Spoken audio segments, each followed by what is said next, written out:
Shalom. Shalom. Shalom. Shalom. Shalom. Shalom, selamat pagi semuanya.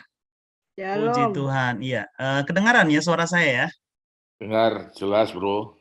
Puji Tuhan. Iya, Bapak Ibu sekalian, kita sekarang di topik penting yakni kecerdasan sosial dalam keluarga. Dan hari ini, di hari yang luar biasa ini, Tuhan mengizinkan kita untuk dapat berkat dari Ibu Dike Moko Daser dan Ibu Yeni Koagowo ya. Aduh, sorry, saya agak-agak ribet lidahnya ini untuk menyebut nama yang indah ini. Koago. Susah ya, Kak? Bahasa Iya, Indonesia Koago. aja. Koago. Oh Ya. iya, sip. Oke. Luar biasa. Oh, ternyata memang benar. Namanya cantik secantik orangnya.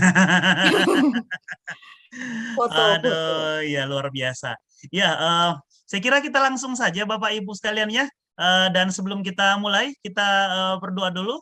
Sesudah kita berdoa, ada sambutan nanti dari Ketua Bapaknas. Dan sesudah itu kita masuk ke materi ya. Mari kita berdoa. Bapak di surga, terima kasih Engkau telah baik, Engkau telah begitu baik bagi kami, Engkau telah memimpin kami sampai sejauh ini.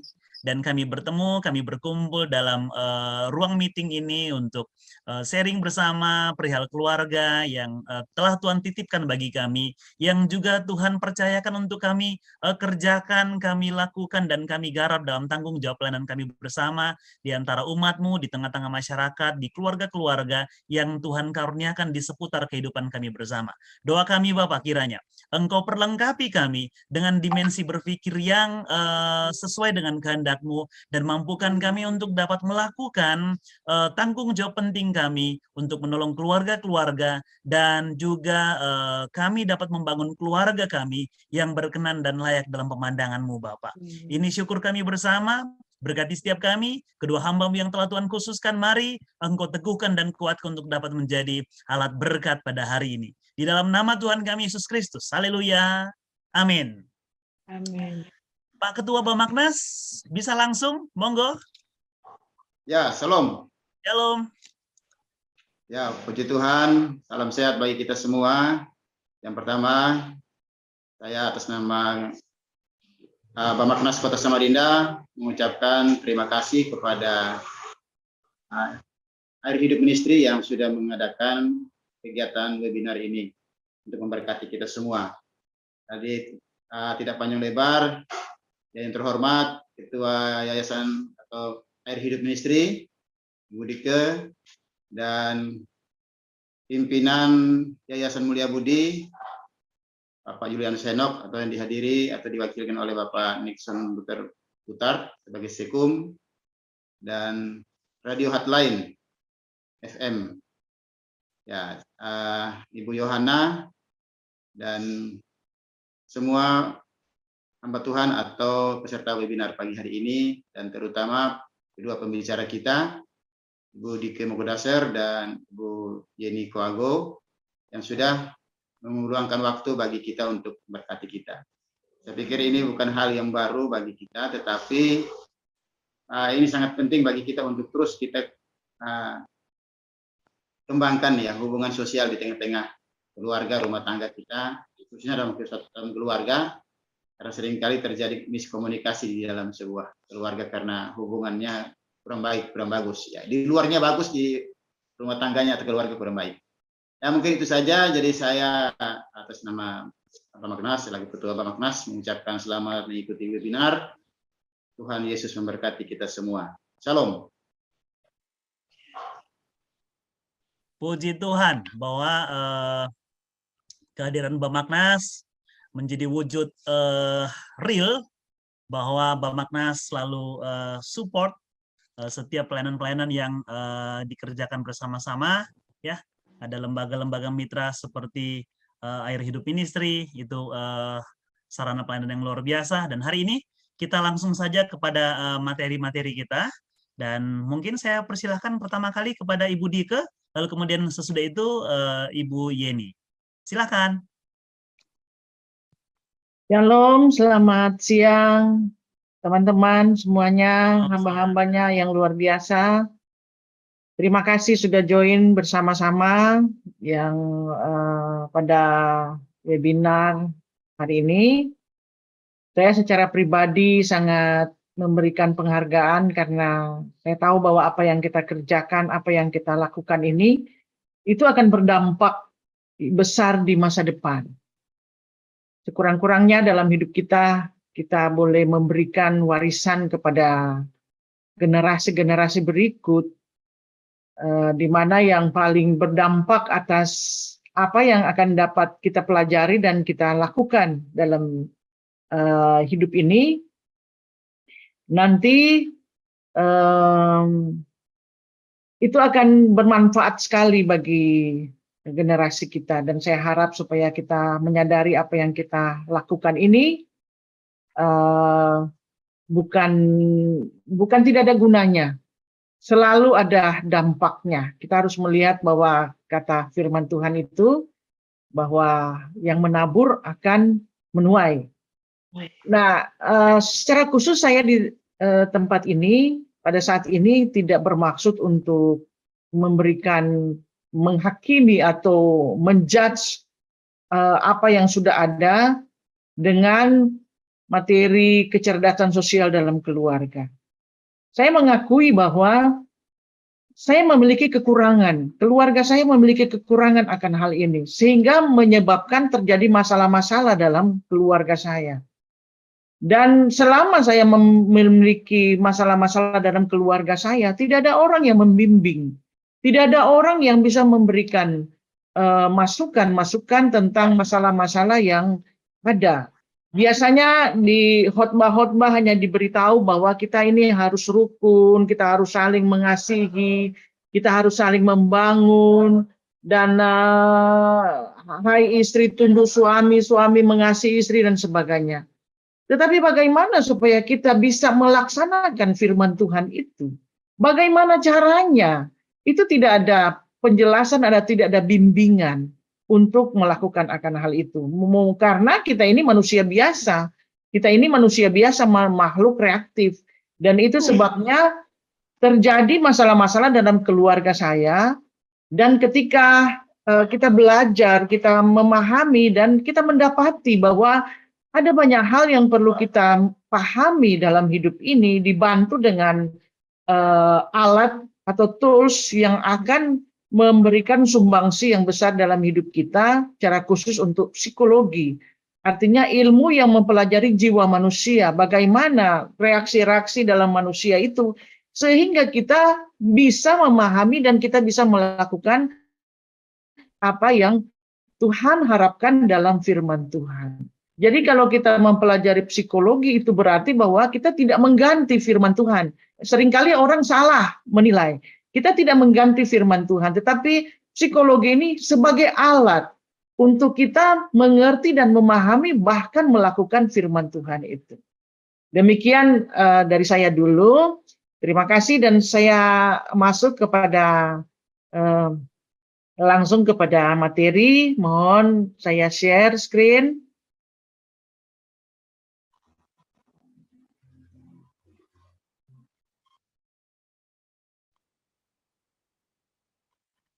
Bentar ya, mohon maaf.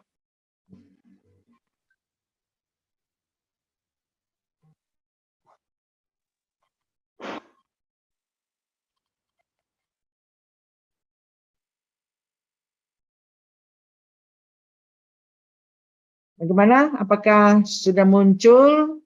Saya mohon konfirmasinya. Oke, mantap, Bu. Ya? Siap-siap, udah. Oke. Terima kasih, Pak. Baik, jadi materi kita pada hari ini adalah tentang kecerdasan sosial dalam keluarga. Nah, ini adalah satu panduan untuk bisa memahami dan dipahami adalah cara untuk meraih kebahagiaan dalam keluarga. Nah, ini jadi kita ini akan menolong kita untuk memahami akan kecerdasan sosial itu. Baik. Nah, apa itu kecerdasan sosial? Kecerdasan sosial adalah kemampuan untuk hidup dan berinteraksi dengan beragam orang di sekeliling kita. Jadi, bagaimana supaya kita bisa hidup dengan orang dan bisa berinteraksi? Apa sebab kita perlu memahami akan hal ini? Karena ada dasar-dasarnya. Dasar-dasarnya akan kita belajar bersama-sama, di mana agar terjadi harmonisasi sosial dengan tujuan saling membangun, saling melengkapi, dan mencapai tujuan. Nah, saya mengambil kata harmonisasi ini. Harmonisasi itu yang paling dekat kita ambil gambar dengan gitar. Jadi kalau kita ambil gitar itu adalah satu alat musik yang kita pakai untuk memuji Tuhan, untuk dengar dengan baik. Tetapi kalau kita tahu bahwa gitar-gitar ini memiliki nada sendiri. Dan untuk bisa harmonisasi kita harus menyetel, ada yang dilonggarkan, ada yang dibuat agak kencang supaya bisa harmonisasi. Nah, sepertinya bahwa kehidupan sosial itu seperti itu. Jadi tidak ada yang akan membuat kita merasa bahwa semua harus mengikuti mau saya. Karena kalau ikut mau saya itu berarti tidak harmoni. Harmoni itu adalah artinya saling menyetel, kita mungkin harus lebih luas atau lebih memahami orang, lebih merendahkan diri sehingga orang bisa naik dan sebagainya, dan akhirnya terjadi harmonisasi sosial. Tujuannya adalah untuk saling membangun dan saling melengkapi. Nah, ini yang saya ingin sampaikan, teman-teman, bahwa manusia itu makhluk sosial. Ya, dari mana dasar Alkitabnya? Itu terjadi di awal sekali ketika Tuhan menciptakan Adam, dan Tuhan berkata tidak baik kalau manusia itu seorang diri saja. Nah, itu kalimat yang kedua, menjadikan penolong, itu bagian dari karena tidak baik manusia itu seorang diri saja. Kita tahu bersama-sama bahwa dikatakan ciptakan firman Tuhan bahwa makhluk itu berpasang-pasangan, tetapi Adam sendiri. Dan Tuhan akhirnya tahu bahwa tidak baik manusia itu seorang diri. Nah, bagaimana dengan pengetahuan? Biasanya kalau kita mengetahui ada satu yang kita pahami bahwa firman Tuhan itu didukung dengan ilmu pengetahuan yang benar, itu pasti kelop. Di mana dikatakan bahwa psikologi pada dasarnya berkata bahwa manusia itu lemah. Manusia itu membutuhkan kekuatan dari luar. Kekuatan dari keluarganya, dari teman, dari pekerjaan, dari gereja, dari masyarakat, dan dari Tuhan. Nah, coba kalau manusia itu dipisahkan dari keluarganya. Bagaimana perasaannya? Atau dia memiliki teman, dan akhirnya teman itu bermasalah dengan dia. Nah, itu akan memiliki satu perasaan yang sangat terganggu. Dia akan memiliki ketidakseimbangan. Dan bagaimana manusia itu misalnya dia dipecat atau dia di PHK dari pekerjaannya. Itu akan mengganggu kehidupan sosialnya, kehidupan pribadinya. Dan kemudian apabila manusia itu misalnya dia tidak di dalam satu gereja yang mendukung dia, maka itu akan terjadi satu hal yang menyedihkan, akan merasa sesuatu yang hilang di dalam kehidupannya. Dan masyarakat dan terlebih daripada Tuhan. Jadi sadarilah bahwa kita ini bukan manusia seperti Superman. Kita ini adalah manusia lemah. Dan dibuktikan lewat penelitian-penelitian para psikolog yang ada bahwa manusia itu tidak bisa terpisah dari hal-hal yang ada di lingkungan luarnya. Dan dia membutuhkan, dia menjadi kuat bukan karena dirinya, tapi dia menjadi kuat karena hal-hal yang berasal dari luar. Nah, itu sebabnya bahwa jika ada manusia yang ingin hidup sendiri, kadang-kadang kita sampai pada masa-masa stres yang berkata, saya tidak mau ketemu orang dan saya mau hidup sendiri. Coba kalau seandainya kita mau hidup sendiri dalam berapa lama, tentu kita tidak bisa. Maka dikatakan bahwa manusia yang ingin hidup sendiri, maka dia akan merusak dirinya sendiri. Karena semua makhluk hidup itu bersifat simbiosis mutualisme, saling bergantung satu dengan yang lain, saling menguntungkan satu dengan yang lain. Itu sebabnya bahwa kita tidak bisa hidup terpisah dengan orang lain, karena kita memberi hidup dan menerima hidup dari orang lain. Nah, juga dengan Tuhan seperti itu. Nah, kemudian kita tahu bersama-sama bahwa Adam Smith dan akhirnya diambil oleh Dr. Samratulangi berkata homo homini socius, bahwa orang hidup untuk menghidupkan orang lain. Nah, ini memang kodrat yang sudah diciptakan oleh Tuhan, bahwa orang hidup untuk menghidupkan orang lain. Nah, jauh sebelumnya itu ada satu istilah homo homini lupus, di mana ada orang hidup untuk menerkam orang lain, jadi serigala bagi orang lain.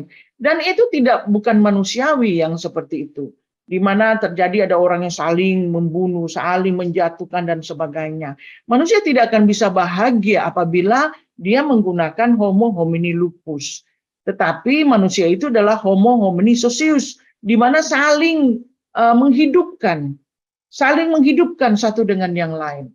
Jadi itulah yang menjadi dasar daripada bagaimana manusia itu sebagai makhluk sosial. Nah, masalah keluarga, kecenderungan hidup dekat itu menyebabkan tidak ada saling menghargai lagi. Ini yang saya dapati di lapangan, dan itu menurut pengalaman-pengalaman saya juga.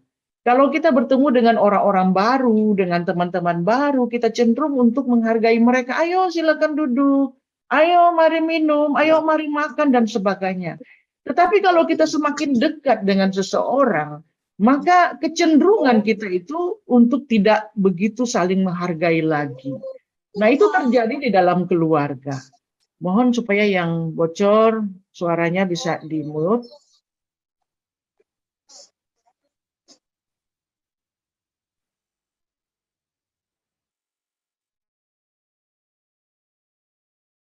Nah, jadi saya kembali lagi bahwa kecenderungan kita kalau kita sudah hidup bersama, hidup dekat, maka kita itu kehilangan satu yang disebut dengan menghargai. Nah, mari kita periksa dalam diri saya. Ini sekali lagi saya tidak menjudge atau tidak menghakimi teman-teman, tetapi ini menjadi pengalaman pribadi saya. Di mana kita kadang-kadang dengan suami, dengan anak-anak, dengan orang tua yang sudah begitu dekat, kita ngomongnya sepertinya ngomong tidak pakai menghargai orang lagi. Tidak menghargai suami, tidak menghargai istri, tidak menghargai anak-anak. Kemarin saya mengikuti siaran radio Air Hidup di Radio Hardline, dan pembawanya adalah tim kami dari Bandung, Bapak Albert Gunawan. Beliau berkata bahwa apakah ketika anak-anak kita tidur dan kita ingin bangunkan mereka, atau kita memerlukan mereka dan mereka ada di kamar itu, dan kita bisa ketok pintu supaya anak ini merasa bahwa dia dihargai oleh orang tua. Nah, biasanya kita tidak menggunakan seperti itu. Tetapi kalau orang-orang yang tidak dekat dengan kita, orang yang baru bertemu atau tamu, kita memperlakukan mereka dengan menghargai mereka. Tapi bagaimana dengan orang-orang dekat kita? Apakah ketika anak-anak keluar, itu jauh sebelum saya memahami ini, menyadari ini, saya menyadari terakhir, dan saya mulai praktekkan ketika anak-anak mulai pergi ke sekolah. Ma, kami mau ke sekolah dulu, dan mereka salaman, dan saya berkata, ya hati-hati di jalan, Tuhan Yesus memberkati. Ini sesuatu yang baru saya bisa lakukan, karena selama ini kita tidak melakukan itu kepada anak-anak. Saudara tahu, setelah kita mempelajari tentang perkembangan psikologi anak, maka harga diri anak itu didapat dari keluarganya. Dia menyadari ada itu harga diri atau keadaan dirinya di luar sana itu ditentukan bagaimana dia dihargai oleh orang tua, dihargai oleh orang-orang di sekelilingnya. Bagaimana kalau misalnya kita marah dan kita maki-maki anak-anak itu, mereka keluar dengan hati yang hancur. Dan mereka merasa bahwa diri mereka tidak ada harga sama sekali. Dari bagaimana cara orang tua itu menghargai mereka dan memperlakukan hidup mereka di rumah. Jadi itu kecenderungan kita menghargai orang-orang dekat kita itu hampir tidak ada. Itu sebabnya marilah kita kembali, karena sekali lagi saya mengalami itu. Marilah kita kembali melihat bahwa keluarga itu, suami, istri, anak-anak kita itu, mereka adalah makhluk sosial, makhluk ciptaan Tuhan, di mana kita melihat mereka sebagai makhluk yang berharga, yang dalam istilah bahasa Inggris adalah self-esteem. Apa itu self-esteem? Saudara-saudara tahu saya belajar dari webinar ini disampaikan oleh orang non-Kristen. Nah, tetapi sesudah saya belajar, dia mengatakan bahwa gurunya adalah orang Amerika dan gurunya adalah orang Kristen. Nah, rupanya ini adalah satu pembahasan yang dibahas di dalam di dalam pelajaran ini yang diajarkan orang Kristen kepada dia dan diajarkan kepada orang-orang non-Kristen, dan saya menerimanya melalui dia. Apa itu self-esteem? Self-esteem itu adalah rasa keberhargaan. Itu beda dengan self-confident. Confident itu adalah rasa percaya diri. Jadi kalau kita percaya diri itu karena kita mampu berbicara, karena kita ada jabatan, kita ada prestasi dan sebagainya. Itu namanya self-confident, rasa percaya diri. Tetapi self-esteem adalah rasa keberhargaan diri. Nah, rasa keberhargaan itu diberikan oleh Tuhan kepada setiap orang. Jadi ini definisinya daripada self-esteem adalah setiap orang terlepas dari siapa dirinya, dia berharga, mulia, dan layak dicintai. Jadi apabila ada seseorang yang ada di hadapan kita yang tidak punya prestasi, yang dia tidak punya apa-apa, dan mungkin dia adalah orang yang tidak ganteng, tidak cantik, berpakaian lusuh, atau bagi orang itu dia tidak adalah orang bukan yang penting sama sekali. Tetapi dia adalah orang yang berharga. Setiap orang terlepas dari siapa dirinya, dia berharga, mulia, dan layak dicintai. Itu dikatakan firman Tuhan dalam Yesaya 43 ayat 40, bahwa engkau berharga di mataku dan mulia, dan aku ini mengasihi engkau, dan aku akan memberikan manusia sebagai gantimu, bangsa-bangsa sebagai ganti nyawamu. Mari saya ingin kita membawa pandangan kita kepada setiap orang. Kepada setiap orang yang ada di luar sana, maupun di dalam keluarga Anda. Mungkin di tengah-tengah anak-anak atau di tengah apa yang saudara nilai di tengah-tengah keluarga itu ada yang memang berprestasi, ada yang tidak. Nah, kalau Anda menilai dari segi prestasi itu namanya self-confident. Tetapi kalau Anda melihat dari segi firman Tuhan, maka itu adalah self-esteem. Self-esteem, di mana kita tahu bersama-sama bahwa setiap orang terlepas dari siapa dirinya, dia berharga, dia mulia dan layak dicintai. Mari kita melihat apakah yang terjadi dalam kehidupan kita. Adakah kita selalu melihat orang dari prestasi dia, dari apa yang jabatan dia atau kekayaan dia atau sebagainya. Jadi mari kita melihat dari sisi firman Tuhan. Siapapun dia berharga, mulia dan layak dicintai seperti Tuhan memandang dia. Nanti seiring dengan waktu, kenapa ada anak-anak yang merasa tidak berharga, merasa bertumbuh menjadi orang yang rendah diri? Karena mungkin self-esteem-nya itu mulai dikorupsi oleh orang-orang terdekatnya, dikorupsi oleh orang-orang di sekelilingnya, sehingga dia memiliki gambaran diri yang buruk. Nah, marilah kita kembali lagi ya, bahwa kita punya tanggung jawab terhadap keluarga dan orang-orang di sekeliling kita. Apabila mereka itu bertumbuh dengan dihargai karena dia adalah makhluk sosial. Dia bertumbuh menjadi orang yang dihargai oleh orang di sekelilingnya. Maka dia akan memiliki satu kehidupan yang berharga. Dan itu sangat positif sekali. Sangat baik sekali ke depannya. Baik, saya melihat tentang variabel masalah. Salah satu variabel penyebab bangsa ini menggunakan cara anarkis adalah dengan tumpulnya kecerdasan sosial.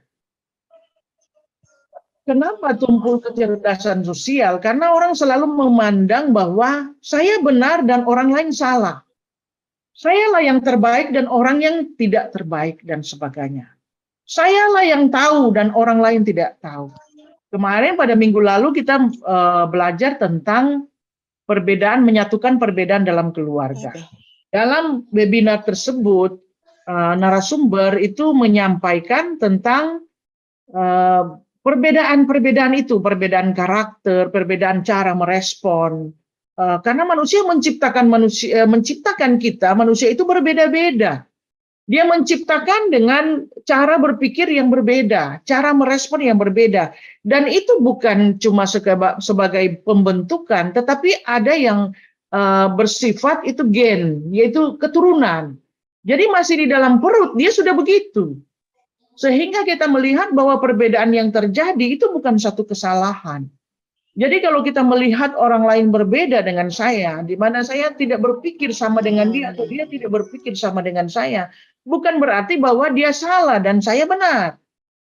Nah, inilah yang disebut dengan tumpulnya kecerdasan sosial. Apabila terjadi tumpul kecerdasan sosial, maka mudah sekali akan terjadi anarkis. Marilah kita melihat variabel kekerasan rumah tangga. Kenapa suami bisa pukul istri? Kenapa istri bisa pukul anak? Atau sebaliknya dan sebagainya. Karena mereka melihat bahwa saya benar dan kamu salah. Kamu harus mengikuti saya. Dan tidak ada jalan yang lain karena kamu mengikuti saya. Maka jalan keluar adalah saya pukul.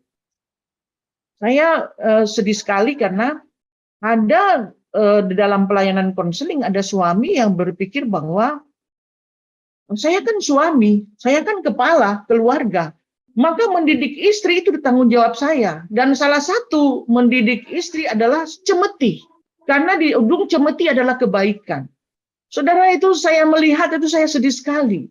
Kalau seandainya seorang suami yang tidak melihat bahwa istrinya sebagai partner, sebagai seorang yang memiliki self-esteem, keberhargaan dalam dirinya, dan menggunakan otoritas yang ada padanya untuk membuat kekerasan dalam keluarga, maka saya kira bahwa itu adalah satu perbuatan-perbuatan yang sangat melanggar hukum Allah.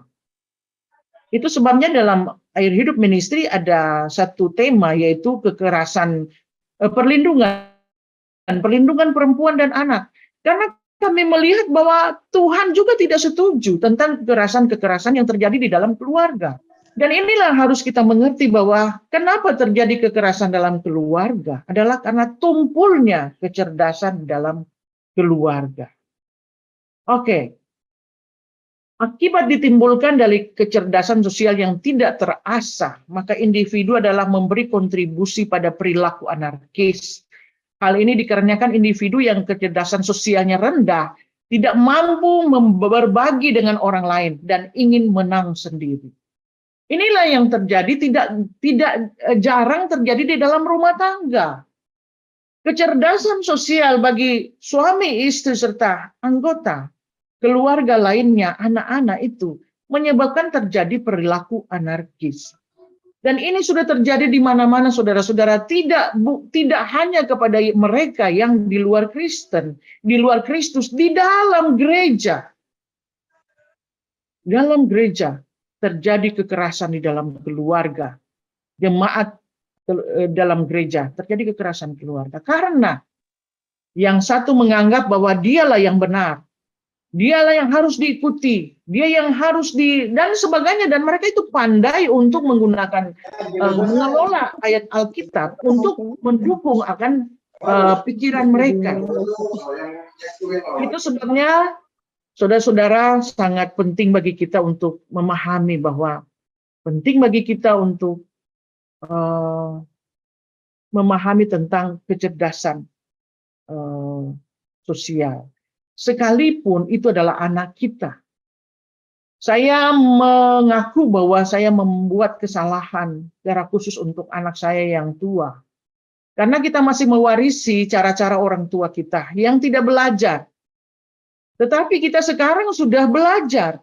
Dan apabila kita melakukan kesalahan yang sama, itu kita akan bertanggung jawab kepada Tuhan.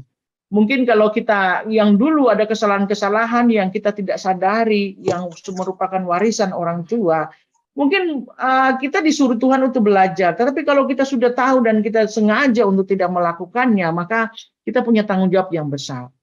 Jadi anak-anak itu mereka harus mengikuti orang tua, apa yang dikatakan orang tua. Kalaupun mereka protes harus diam dan sebagainya dan sebagainya. Nah, setelah saya belajar, mempelajari tentang self-esteem, bahwa Tuhan, anak-anak ini adalah milik Tuhan. Rohnya berasal daripada Tuhan dan dikatakan firman Tuhan, Tuhan membentuk mereka. Dalam Mazmur 139, bahwa Tuhan membentuk mereka.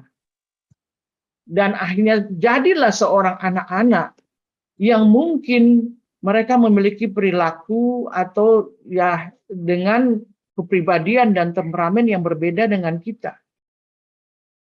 Dan kita coba untuk menyamakan mereka dengan pikiran kita.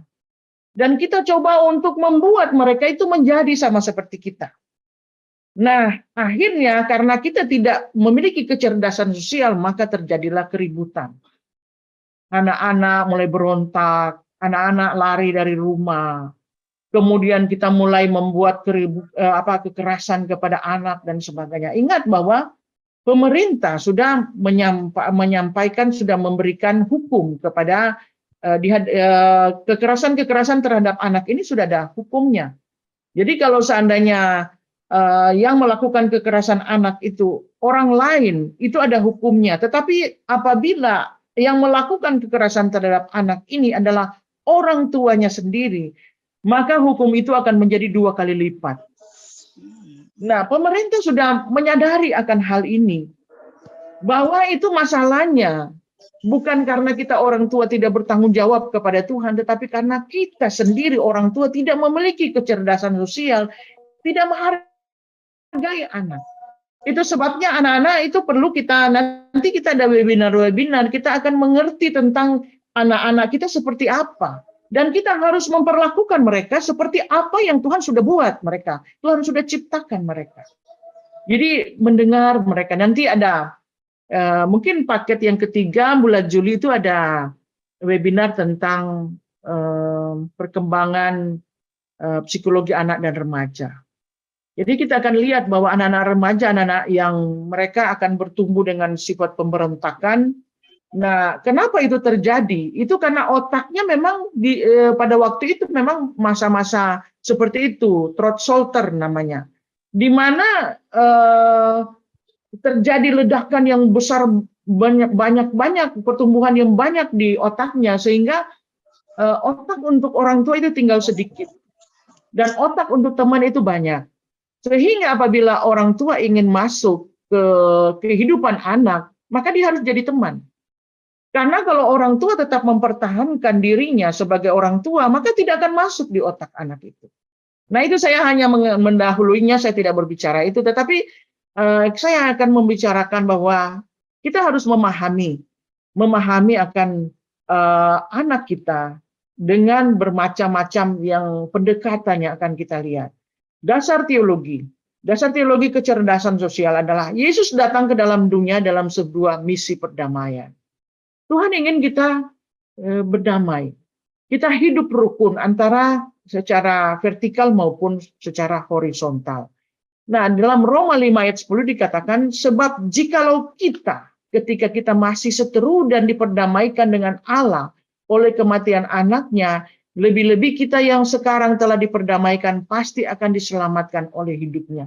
Jadi ketika kita masih seteru, Allah memperdamaikan kehidupan kita. Allah menginginkan satu kehidupan yang damai sejahtera. Allah menginginkan satu kehidupan yang damai di tengah-tengah keluarga. di antara suami istri, di antara orang tua dan anak, bahkan dalam keluarga dan keluarga, baik keluarga yang kecil maupun keluarga yang besar, Allah merindukan satu kedamaian di dalamnya.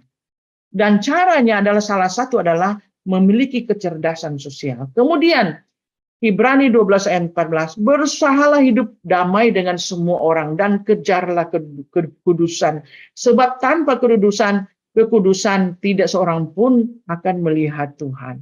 Saya melihat ini ada dua kesejajaran di dalamnya. Hidup damai dan kekudusan itu merupakan dua hal yang sama rata. Sama, dia punya, kalau mau dilihat dia punya keseimbangannya sama. Kalau orang yang belajar bagaimana membuat satu dalam hermeneutika itu melihat bahwa hidup damai dengan semua orang dan hidup kudus di hadapan Tuhan itu memiliki timbangan yang sama. Itu sebabnya jangan sampai kita berasa bahwa kita hidup kudus, tetapi hubungan kita dengan orang lain berantakan. Hubungan dengan orang lain itu tidak benar. Maka kita harus berusaha bagaimana supaya kita memiliki dua hal yang sama. Hidup damai dengan orang dan memiliki kehidupan yang kudus. Nah, kemudian sekarang bagaimana mengasah kecerdasan emosi dalam keluarga. Nah, ini yang saya sarankan. Pertama, pahamilah bahwa setiap orang itu berbeda. Suami, istri, anak-anak, mertua, menantu, kakak, adik, ipar, dan sebagainya. Tidak ada pepatah berkata apabila ada dua orang yang sama di dunia ini, maka yang satu tidak perlu hidup. Itu menyatakan bahwa tidak ada orang dua yang sama di dalam dunia ini. Dan satu lagi berkata bahwa apabila ada dua pendapat yang sama persis, yang satu pasti tidak berpikir.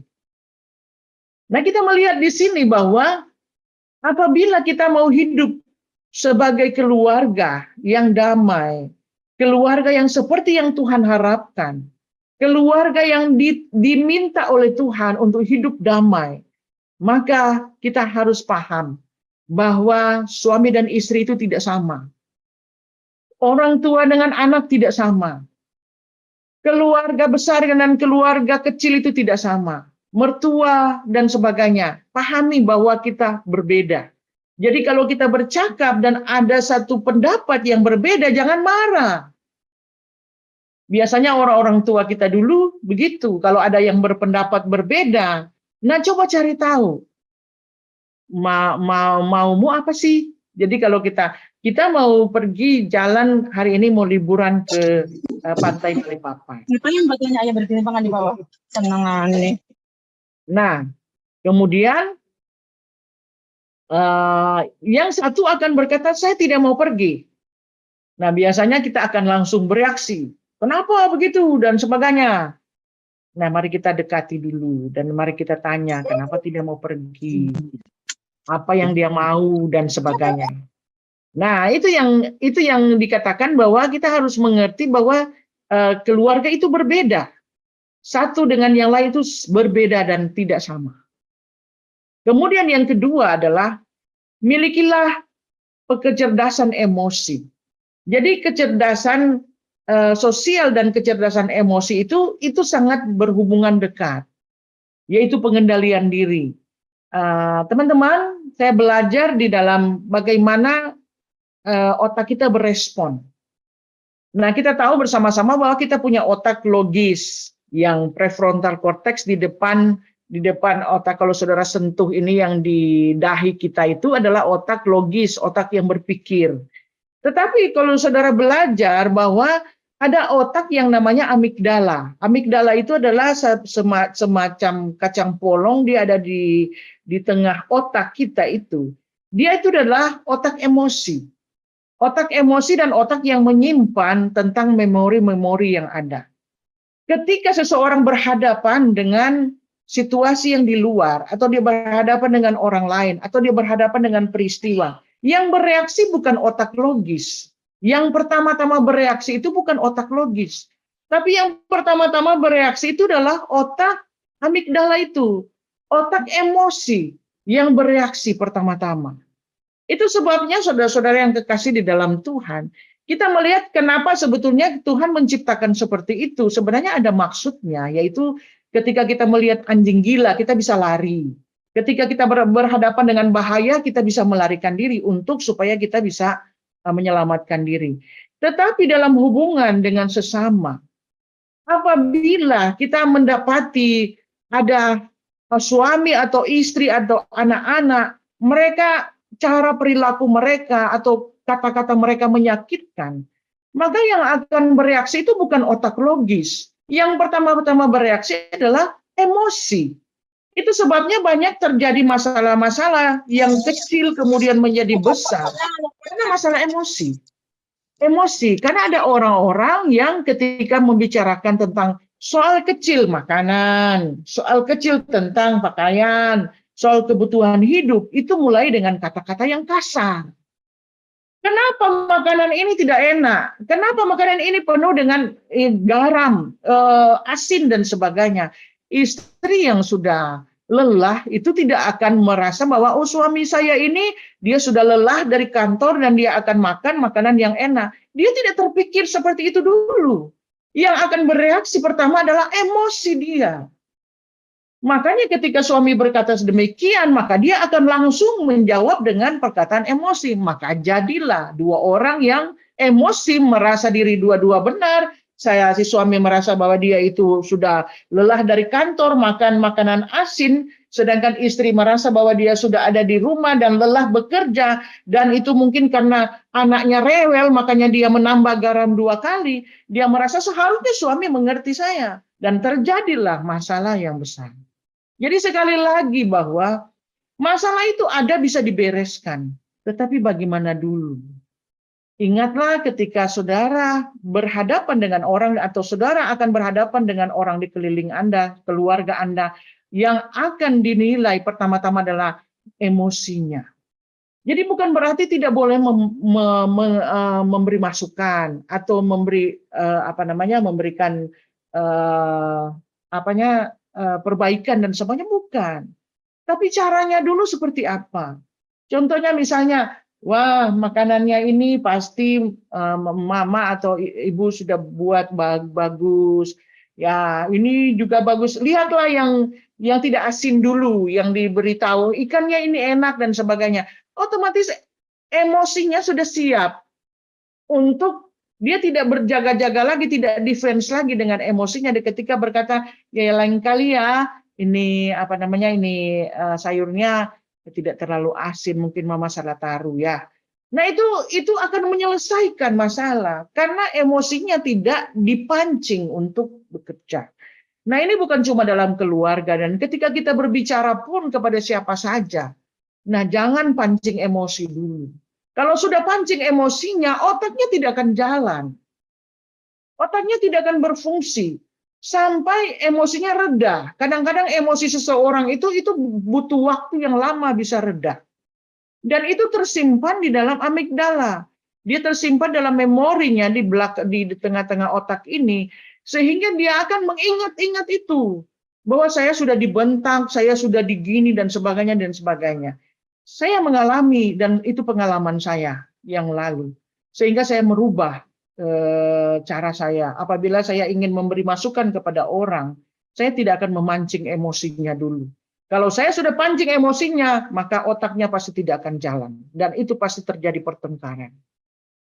Kemudian yang berikut adalah bagaimana cara kita untuk cerdas emosi, yaitu nah itu yang ini sambungan tadi, di mana kita harus memiliki kecerdasan emosi, yaitu dalam ayat-ayat Alkitab, orang yang sabar, besar pengertiannya, tetapi siapa cepat marah membesarkan kebodohan.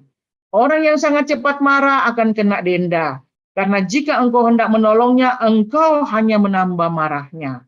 Hai saudara-saudara yang kukasihi, ingatlah hal ini, setiap orang hendak cepat untuk mendengar, tapi lambat untuk berkata-kata dan lambat untuk marah. Nah, jadi kecerdasan emosi itu penting sekali apabila kita ingin membangun hubungan dengan orang lain. Kemudian banyak berinteraksilah dengan orang-orang yang berbeda.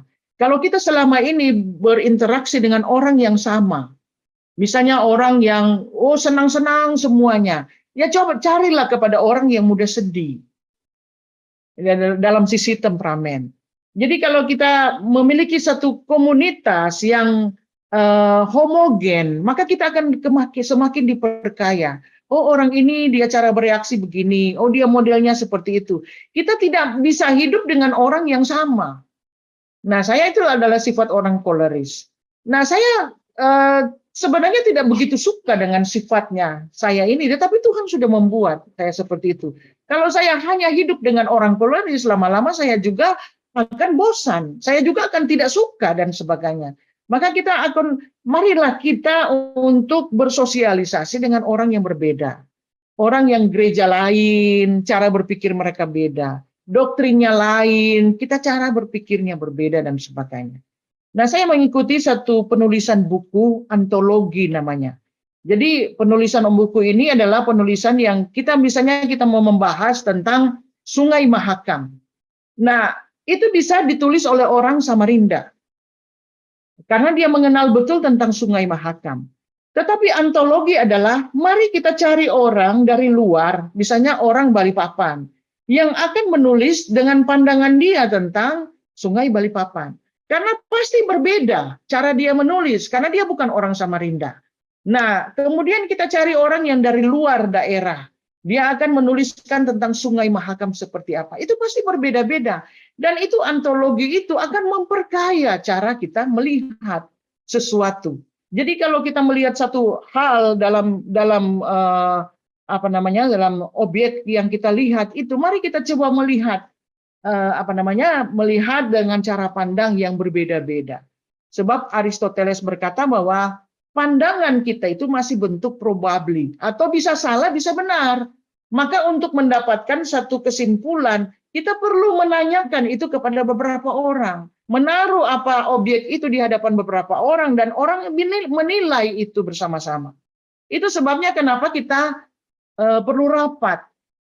Kalau satu orang yang berpikir itu belum cukup, itu belum bisa memenuhi kriteria yang ada. Sehingga perlu pikiran-pikiran orang lain untuk disatukan. Karena kenyataannya bahwa pikiran dari beberapa orang itu lebih baik dan lebih indah dibanding dengan pikiran satu orang saja. Itu sebabnya cara kita membangun hubungan sosial adalah berinteraksilah dengan orang-orang yang berbeda dengan kita. Nah, kalau dia berbeda dengan kita, ya pahamilah bahwa semua orang tidak ada yang sama. Kita mungkin mendapatkan sesuatu yang berbeda, pandangan yang berbeda, dan itu merupakan kebaikan dari hidup ini. Nah, dalam keluarga apa? Suami dan istri itu pasti berbeda. Coba mari kita membahas itu bersama-sama. Saudara-saudara, saya mempelajari karena disertasi saya tentang pastoral counseling, saya mempelajari tentang kata eis. Kata eis itu adalah kata satu. Jadi mereka bukan dua tetapi menjadi satu di dalam Matius itu ya, perkataan Yesus. Kata eis itu dia berarti satu dan berarti sepakat. Jadi apabila sekeluarga atau suami istri itu ingin menjadi satu, itu bukan cuma satu tubuh, tetapi ada satu jiwa di mana mereka itu sepakat. Sepakat itu bukan berarti bahwa satu orang yang berbicara atau pendapat satu orang. Itu ada dua orang yang berbicara dan mereka sepakat untuk menyatukan pendapat mereka.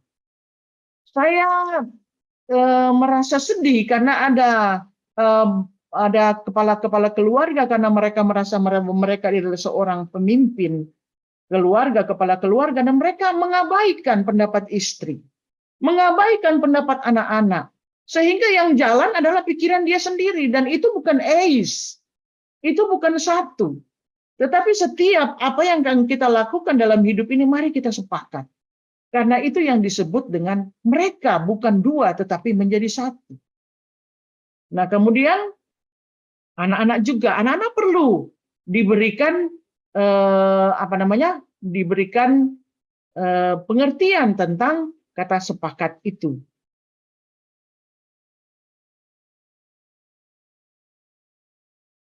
Nah, kemudian yang berikut apabila kita ingin memiliki kecerdasan sosial adalah kita belajar berempati dengan orang. Apa itu empati? Empati artinya kita mencoba untuk berada di posisi orang itu tersebut. Berada di posisi suami, berada di posisi istri. Bagaimana kalau kita jadi dia? Bagaimana kalau saya menjadi dia? Apa yang bisa saya buat? Apakah saya akan tetap menjadi seperti saya? Tapi ketika kita coba berada di posisi dia, oh iya ya, saya tahu memang menjadi seorang suami berat tanggung jawabnya.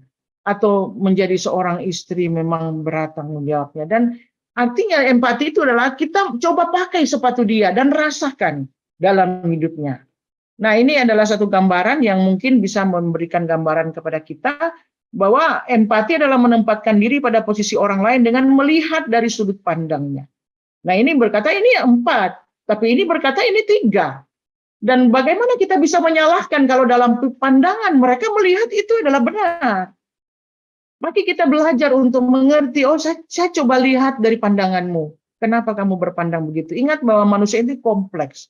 Dia memandang segala sesuatu dari latar belakang dia, dari pendidikan dia, dari situasi dia, dan dari hal-hal yang menurut dia itu baik. Maka kita coba menggantikan cara pandangan kita menjadi dia. Apa yang akan terjadi?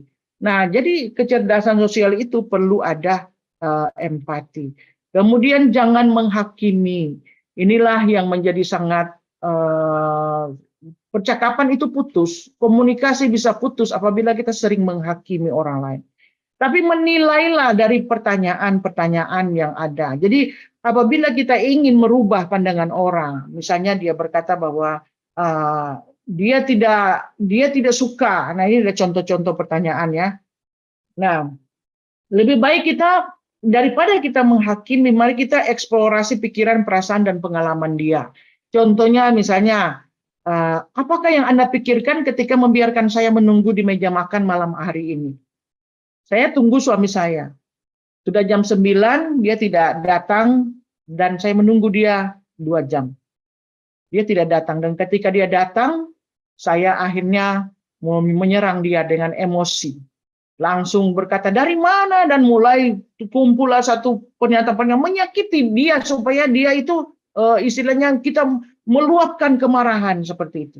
Daripada seperti itu, tanyakanlah, apa yang Anda pikirkan ketika membiarkan saya menunggu di meja makan malam ini? Saudara-saudara, ketika saya bertanya itu mengeksplorasi pikirannya. Dan dia mulai berpikir, oh iya ya, mungkin dia lupa. Memang mungkin dia lupa. Tetapi ketika kita menanyakan, apa yang kamu pikirkan ketika saya harus menunggu? Maka itu akan mengeksplorasi pikirannya dan itu akan membuat dia sangat menyesal dan dia akan berusaha, oh iya, maaf sekali saya lupa dan saya akan berusaha untuk memperbaiki. Atau pertanyaan seperti ini, menurut Anda bagaimana cara yang baik untuk menasihati anak kita? Nah, kalau misalnya seorang ayah tiba-tiba anak nakal yang dipukulnya misalnya, ya daripada kita balik mukul atau balik emosi, coba tanya, menurut Anda kira-kira cara yang baik untuk menasihati anak kita seperti apa? Dia akan terpikir, oh iya ya, mukul itu salah, tapi sudah terlanjur, kira-kira bagaimana? Itu eksplorasi dalam pikirannya. Kemudian bagaimana perasaan Anda ketika Anda pergi dari rumah? Apakah Anda bahagia? Ini seringkali saya berhadapan dengan suami atau istri yang pergi dari rumah karena masalah. Dan saya memberi pertanyaan, ketika Anda pergi dari rumah, apakah Anda bahagia? Dan dia berkata, sesungguhnya saya tidak bahagia. Oh ya, oke. Baik, mari kita membicarakan tentang apa kebahagiaan Anda. Apa yang akan membuat Anda bahagia? Karena ternyata pergi dari rumah bukan jalan keluar. Apa yang akan membuat Anda bahagia? Nah itu, pertanyaan-pertanyaan itu penting. Baru kemudian, Anda sudah pernah mengerjakan hal yang sulit. Bagaimana pengalaman Anda ketika Anda berhasil mengerjakan pekerjaan yang sulit? Ketika kita suruh orang dan dia berkata, nggak bisa Bu, ini terlalu sulit. Ya, Anda kan sudah pernah mengerjakan pekerjaan yang sulit. Bagaimana perasaan Anda? Senang. Ya, kalau kamu mau ingin senang lagi, ya silahkan. Ngerjakan pasti bisa, dan sebagainya.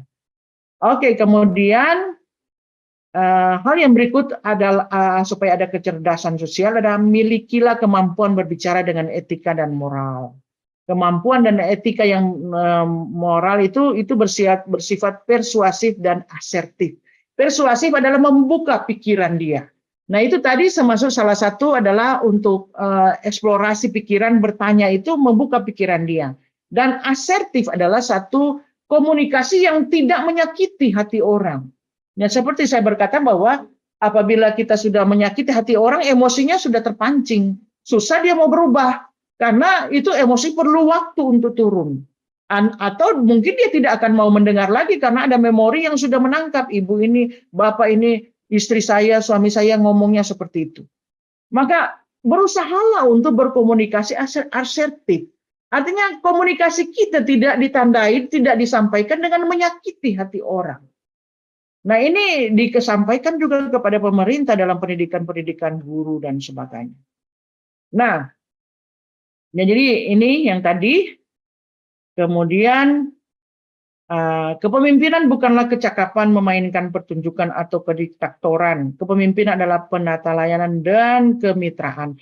Saya menambahkan satu, Jack Ma berkata bahwa sepintar apapun Anda, sehebat apapun Anda, apabila Anda tidak tahu bekerja sama dengan orang, tidak mampu bekerja sama dengan orang, Anda tidak akan bisa jadi apa-apa. Sekali lagi, Jack Ma berkata bahwa sekalipun Anda pintar seperti apa, Anda hebat seperti apa, kalau Anda tidak tahu bekerja sama dengan orang lain, Anda tidak bisa jadi apa-apa. Oke, terlebih daripada itu bahwa kita tentu akan ingin supaya keluarga kita damai seperti yang Tuhan harapkan. Dan maka milikilah kecerdasan sosial dalam hidup ini. Terima kasih, saya stop share saya, dan itu pemahaman saya mungkin agak lebih panjang. Kita masih ada dari Ibu Yeni, psikolog melihat dari psikologi. Teman-teman harap supaya sabar sedikit ya. Saya serahkan kepada Ibu Yeni, Tuhan memberkati. Iya, siap. Terima kasih. Ini tes dulu, suara saya kedengaran nggak ya? Sangat baik kedengaran. Cek, halo. Kedengaran. Oke, siap. Mohon maaf sebelumnya, saya tidak bisa on cam karena ini lagi bermasalah. Tadi saya pakai virtual, yang muncul virtual aja dan mukanya nggak ada. Jadi mohon maaf untuk kali ini saya tidak memakai, saya off cam ya. Ya, kita lanjut aja karena waktunya udah semakin siang. Saya percaya kita semua sudah kampung tengah udah berbicara kayaknya. Iya. Saya mendasari sosial intelijensi atau kecerdasan sosial ini di ayat Alkitab Ibrani 13 ayat 1, yaitu peliharalah kasih persaudaraan. Itu gimana hubungannya nanti bisa kita sharing mungkin sama-sama di akhir materi saya. Lanjut. Intelijensi ini dibawa oleh seorang individu atau anak yang kita sebut individu, itu dibawa sejak lahir. Dan dia berkembang sesuai dengan perkembangan kehidupan individu itu. Bagaimana cara kecerdasan ini berkembang? Yaitu dengan proses pembelajaran. Pembelajaran dalam kehidupan, apa yang didapat dalam proses kehidupan seorang individu itu yang mengasah intelijensi seseorang. Jadi intelijensi itu dibawa sejak lahir, tapi intelijensi sosial itu harus dikembangkan. Ibarat kita ini ya, usia, misalnya saya ini sekarang 47, ntar lagi. Nah, usia 47 itu usia kita yang sebenarnya, tapi usia mental kita terkadang tidak sesuai, tidak sejalan atau tidak beriringan dengan usia kita. Ada yang 40, kayak sekarang saya 47 tahun, ada orang yang 47 tahun usia mentalnya itu masih 20, masih 15, atau bahkan individu yang berusia 20 tahun itu usia mentalnya sudah 30, 40, jauh lebih dewasa daripada usianya. Nah, itu ada pepatah yang mengatakan tua itu pasti, dewasa itu pilihan. Nah, begitu juga intelijensi sosial kita itu harus dikembangkan dan harus diasah, tapi kadang tidak seiring sejalan dengan bertambahnya usia kita. Lanjut. slide selanjutnya. Nah, saya mau menarik sedikit ke belakang tentang bagaimana sih kecerdasan sosial itu bisa terbentuk. Nah, kita lihat dari perkembangan intelijensi yang menurut pakar PZ mengatakan bahwa kecerdasan anak itu dibagi dari 4 tahap. Yang pertama itu tahap sensor motorik. Sensor motorik itu usia 0 sampai 2 tahun. Nah, 0 sampai 2 tahun ini apa goalnya? Nah, di sini anak ini mulai fokus kepada apa yang dilihat, mulai fokus kepada apa yang mereka lakukan, berinteraksi, sudah mulai berinteraksi dengan sosial, berinteraksi dengan orang tuanya, mulai menggerakkan mulutnya, melempar sesuatu, memasukkan sesuatu dalam mulutnya. Dan di usia 7, 9, atau setahun, mungkin ada bayi yang setahun, itu sudah mulai memorinya sudah mulai berkembang. Dia udah mulai merangkak, berdiri, berjalan. Nah, yang perlu kita pahami, kalau tahapan ini ke-skip, misalnya anak itu harusnya merangkak, berjalan, berdiri baru berjalan, tapi kadang ada orang tua atau misalnya bayi itu dipelihara, dijaga oleh kakek nenek yang sayang gitu, yang tahap merangkaknya itu di-skip sama pengasuh, sama orang tua atau sama kakek neneknya. Nah, itu berpengaruh dalam perkembangan dia nanti dewasa. Jadi bukan alangkah baiknya sih, seharusnya tahapan-tahapan yang terjadi pada perkembangan seorang anak, seorang individu itu jangan di-skip. Nah, yang kedua praoperasional. Praoperasional ini tahap di mana pikiran mulai berbagi, mulai memikirkan berbagai hal secara simbolik. Individu ini mulai menggunakan bahasa, mulai menggunakan memori, imajinasinya mereka sudah berkembang. Terus fase ini anak mulai dapat memikirkan masa lalunya, masa depannya, dan berhayal di usia ini, nah yaitu 2-7 tahun. Namun pemikiran anak ini belum logis, masih sesuai intuisi. Anak belum bisa memahami konsep yang kompleks, belum bisa memahami konsep yang kompleks seperti waktu, perbandingan, atau sebab akibat. Yang ketiga adalah operasional konkret, di mana ini usia SD atau pra-remaja, anak mulai mengembangkan nalar yang lebih logis dan konkret. Anak mulai menyadari tentang pikiran dan perasaan mereka. Nah, yang keempat adalah operasional formal. Di sini anak mulai remaja, mulai mengenal konsep yang rumit. Mereka mulai berpikir secara sistematis, membuat teori dan mempertimbangkan kemungkinannya. Di tahap perkembangan kecerdasan ini, setiap anak akan melewati proses dan tidak boleh terlewati. Jadi kalau dari tahapan ini ada yang ke-skip, itu mempengaruhi kecerdasan yang akan terbentuk, kecerdasan yang mulai dibentuk dari dia 0 tahun sampai perkembangan ke dewasa. Next. Dalam teori perkembangan psikososial oleh Bapak Erik Erikson ada 8 tahap perkembangan psikososial manusia. Nah, di sini sebenarnya saya nggak usah lama-lama di teori perkembangan ini bisa searching sebenarnya, bisa juga kita cari di Google. Cuman saya coba jelaskan pelan-pelan secara singkat ya. Nah, tahap dari 0 tahun sampai 18 tahun itu tahap di mana anak itu berkonflik dengan trust dan mistrust. Jadi anak itu berkembang secara fisik dan mental apabila lingkungan memenuhi kebutuhannya. Jadi kepercayaan anak apabila tidak seimbang dengan tidak seimbang antara rasa percaya dan tidak percaya, nah itu bisa berakibat negatif. Berakibat positif jika kepercayaannya itu jika rasa percayanya itu terfasilitasi oleh orang tua, tapi bisa berakibat negatif jika dibesarkan di lingkungan yang negatif. Kayak di lingkungan yang kasar, anak yang kurang percaya diri atau menolak untuk eksplorasi dalam lingkungannya. Yang kedua, itu di usia 18 sampai 3 tahun. Itu permasalahan antara autonomi dan DAP. itu autonomi dan rasa malu. Masa ini adalah masa balita. Tahap yang harus selesai di masa ini adalah kemandirian sekaligus memperkecil rasa malu dan ragu-ragu. Jadi orang tua atau pengasuh yang bersikap baik maka dapat menghasilkan suatu kemandirian dalam diri anak. Tapi jika sebaliknya membatasi anaknya, itu anak akan mudah menyerah dan merasa tidak mampu atau tidak seharusnya bertindak sendiri karena segala sesuatunya itu ditolong. Maka perkembangan anak akan menjadi pemalu dan ragu-ragu. Perkembangan selanjutnya adalah inisiatif dan versus kesalahan di 3 sampai 5 atau 6 tahun. Tahapan ini adalah tahapan bermain.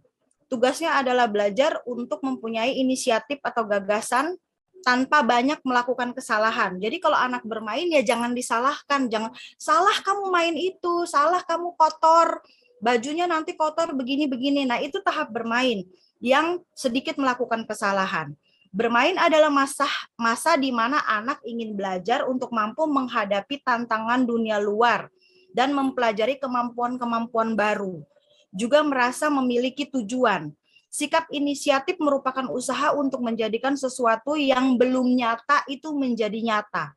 Dan orang tua atau pengasuh adalah mendorong anak untuk mewujudkan gagasan dan ide-idenya. Tapi kalau terbalik di masa ini, anak bisa mengalami hambatan ketidakpedulian. Jadi anak bisa merasa bersalah atau mengembangkan sikap menyalahkan diri sendiri atas apa yang dirasakan dan dilakukan. Nah, ini tugas penting buat kita orang tua untuk mengetahui perkembangan apa dalam pada anak-anak kita supaya tidak menghambat kecerdasan itu tadi. Salah satunya kecerdasan sosial. Yang keempat adalah tentang kerajinan versus inferior. Inferioritas di mana usianya 5-13 tahun. Tugas dalam tahapan ini yaitu pengembangan kemampuan bekerja keras dan menghindari perasaan rendah diri.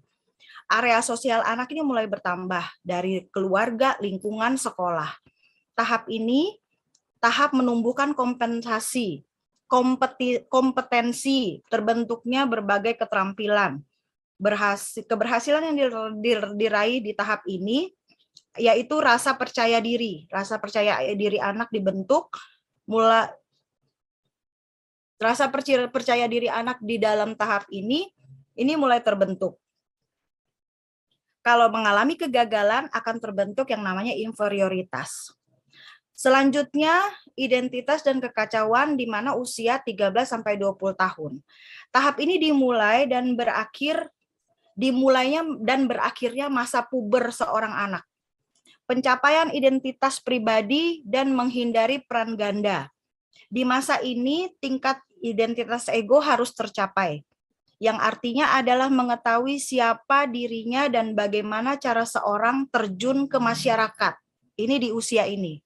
Lingkungan anak semakin luas sehingga dapat melihat dan mengembangkan suatu sikap dengan baik dan dapat menyatakan bahwa mereka itu sudah menjadi bagian dari kehidupan orang lain. Dan jika tahap-tahap sebelumnya itu tadi berjalan dengan baik, maka muncul yang namanya, kalau tidak berjalan dengan baik, itu muncul yang namanya kekacauan identitas atau identity confusion. Selanjutnya tahapan ke-6 yaitu keintiman dan isolasi. Itu usia 21-29 tahun. Nah, di tahap ini terciptanya kedekatan dengan orang lain, terbangunnya kerjasama, relationship, yang dimana di usia ini orang mulai pacaran, mulai mau berpikir untuk menikah. Yang dibutuhkan dalam masa ini adalah kasih. Agen sosialnya itu adalah kekasih, suami, istri, sahabat yang dapat membangun suatu bentuk persahabatan hingga tercipta rasa kebersamaan yang dimaksud. Jadi peristiwa ini akan berbeda apabila tahapan ini seseorang merasa terisolasi. Dia mulai cuek, merasa terlalu bebas, sehingga dapat berbuat sesuka hati tanpa mempedulikan hubungan dengan orang lain. Di sini Erikson menyebutkan malignasi atau terkucilkan, di mana cenderung mengisolasi diri dari cinta, persahabatan, dan masyarakat, serta merasa kesepian atau kesendirian yang tak berharga, merasa tidak berharga. Perkembangan selanjutnya yaitu generativitas dan stagnasi. Di usia ini terjadi di usia 40 sampai 65 tahun, di mana ini adalah masa dewasa masa dewasa tengah. Tugas yang dicapai ini adalah pengabdian diri guna keseimbangan antara sifat melahirkan suatu generasi atau tidak berbuat apa-apa, yaitu stagnan. Produktivitas terjadi di sini, berhasil mendidik keluarga, berhasil menghasilkan generasi penerus. Konflik utama adalah generalivitas, yaitu keinginan untuk merawat dan membimbing orang lain. Jika di masa ini, masa pertumbuhan di usia ini gagal, maka akan terjadi stagnasi.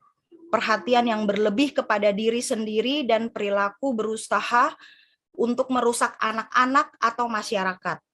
Kekuatan dasar yang penting untuk ditumbuhkan dalam tahap ini adalah kepedulian. Dan yang terakhir dalam masa perkembangan seorang individu adalah integritas dan keputusasaan, itu di 65 tahun ke atas. Di usia senja ini, yaitu usia dewasa akhir, tahap ini yang berhasil melewati tahap-tahap sebelumnya pasti sudah melalui tahap-tahap sebelumnya itu dengan berhasil.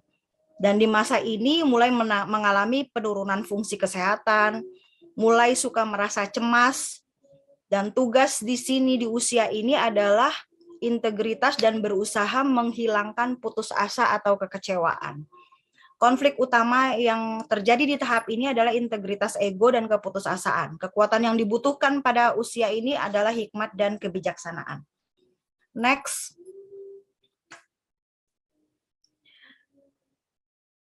Menurut para ahli, di sini saya angkat dari Howard Gardner. Ada 9 kecerdasan majemuk atau multiple intelligence, yaitu kecerdasan verbal linguistik, kecerdasan logis matematis, kecerdasan visual spasial, musikal, kinestetik, interpersonal, intrapersonal, naturalis, dan eksistensial. Saya mungkin nggak usah jelaskan satu-satu, bisa Bapak Ibu searching aja di sini apa itu artinya. Intinya kecerdasan sosial itu ada di kecerdasan interpersonal. Next. Apa sih kecerdasan kecerdasan sosial itu apa? Ibu Diket tadi sudah menjelaskan panjang lebar tentang kecerdasan sosial yang merupakan kemampuan seseorang dalam memahami orang lain dan berinteraksi dengan orang lain. Kecerdasan sosial ini mencakup kesadaran individu tentang apa yang dirasakan terhadap orang lain, lalu kemudian apa yang dilakukan dengan kesadaran itu menurut Goleman. Nah, maksudnya kesadaran sosial ini adalah kita itu sadar, individu itu sadar tentang apa yang dia rasakan waktu berinteraksi dengan orang lain dan apa yang akan dia lakukan dengan kesadaran yang dia rasakan itu. Jadi kemampuan sosial yang meliputi kemampuan untuk mengenali diri, memiliki daya tahan ketika menghadapi suatu masalah, mampu mengenali impuls, memotivasi diri, mampu mengatur suasana hati, kemampuan berempati dan membina hubungan dengan orang lain. Itu layaknya seperti next yang biasa dikenal dengan bahasa sosial butterfly. Biasanya orang yang memiliki kecerdasan sosial yang baik, itu dia mau menempatkan diri itu kayak gak ada beban. Dimanapun, di orang yang tidak dikenal sekalipun, dia bisa tahu betul bagaimana menempatkan diri, bagaimana berucap, bagaimana berlaku dengan percaya diri yang tinggi, yang biasa dikenal dengan social butterfly. Nah, kecerdasan sosial ini sangat mempengaruhi kehidupan individu itu 80%. Bukan berarti kecerdasan intelijensi atau intelektual seseorang itu tidak berfungsi atau tidak berpengaruh. Tapi untuk kita ketahui bahwa intelijensi itu, kecerdasan intelijensi itu, intelektual kita itu berpengaruh dalam kehidupan individu itu cuma 20%. Sedangkan 80%-nya dipengaruhi oleh kecerdasan sosial, emosional, dan spiritual. Ada penelitian yang mengatakan bahwa kecerdasan intelektual malah hanya berpengaruh 4% saja di dalam bidang pekerjaan. Nah, jadi pentingnya kita mengasah kecerdasan sosial. Lanjut. Aspek-aspek apa aja yang ada dalam kecerdasan sosial? Kita harus mampu, kecerdasan sosial itu apa aja yang ada di dalam kecerdasan sosial yang harus kita mampu. Itu menurut Karl Albert, dia mengatakan bahwa ada 5, yaitu space. Kalau disingkat itu space. Kita coba bahas satu-satu. Yang pertama adalah situational awareness, yaitu memahami hak-hak orang lain, memahami kebutuhan orang lain, memiliki kemampuan mengobservasi, melihat dan mengetahui konteks situasi sosial, sehingga kita mampu mengelola orang-orang atau peristiwa yang kita temui.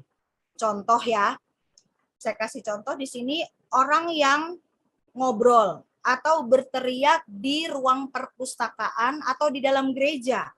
Nah, itu adalah orang yang tidak memiliki kesadaran situasional.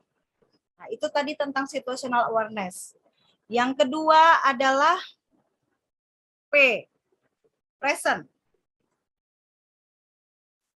Present ini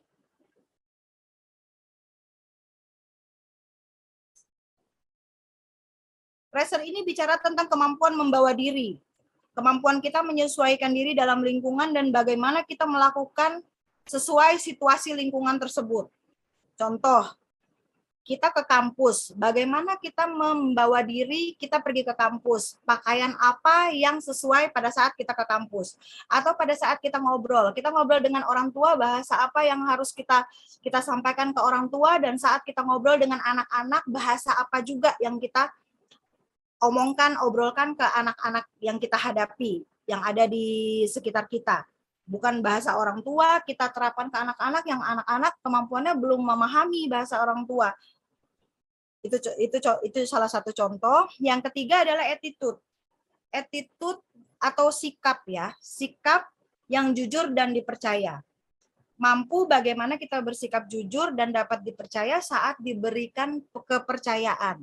Nah, kalau dalam keluarga nih kadang sikap jujur ini ya kalau suami atau istri kalau ditanya baru ngaku, kalau nggak ditanya ya udah diam aja, dan itu pasti nggak bohong. Ada keluarga yang menerapkan seperti itu, tunggu ditanya baru dia ngaku, kalau nggak ditanya ya udah diam aja dan dia merasa nggak bohong.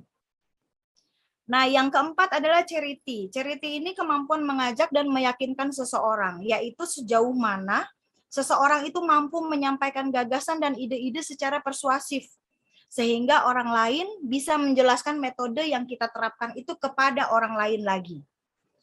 Dan yang terakhir adalah empati, merujuk pada sejauh mana kita memiliki keterampilan untuk bisa mendengarkan, memahami pikiran orang lain, dan melakukan aksi nyata untuk meringankan penderitaan orang lain. Bagaimana kita memahami orang lain dan mampu menyelesaikan masalah orang lain.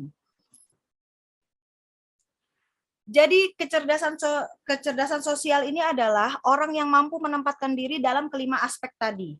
Orang yang sukses bukan orang yang memiliki IQ tinggi, tapi yang memiliki kecerdasan sosial 80% tadi. Selanjutnya faktor pembentuk dari kecerdasan sosial.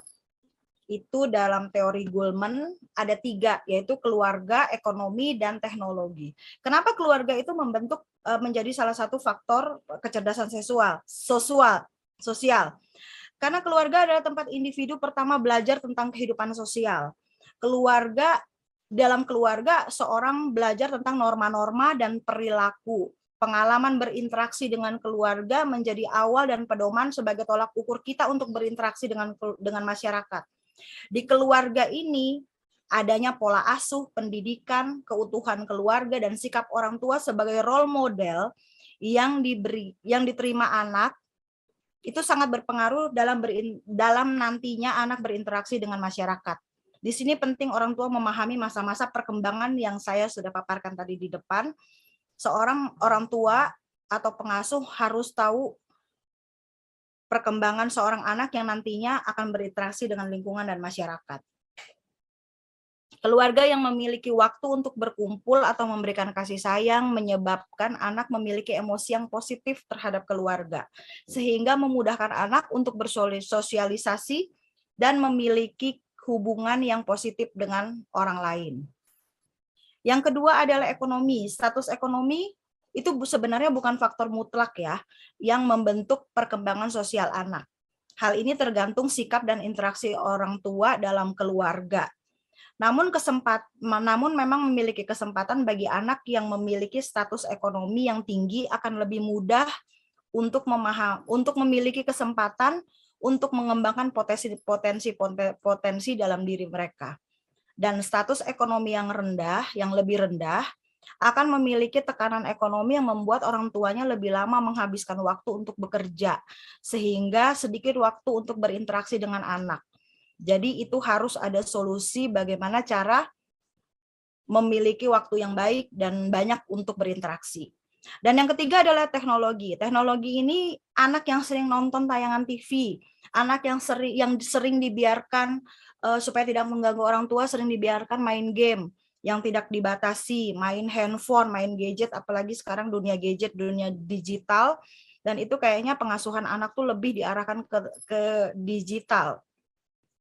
Nah, itu kita harus, orang tua juga harus punya waktu untuk berinteraksi dengan anak atau membawa anak itu suatu saat bermain keluar, dekat dengan alam untuk dapat mengasah kecerdasannya.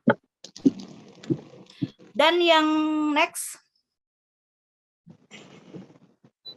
ciri-ciri kecerdasan sosial. Nah, ini bisa kita, tidak perlu saya jelaskan satu-satu. Di sini adalah paham tentang norma sosial, mahir dalam berkomunikasi secara verbal, mampu menjadi pendengar yang baik, bisa memahami emosi orang lain, tidak suka berdebat, selalu memperhatikan sekitar, menghargai perbedaan budaya,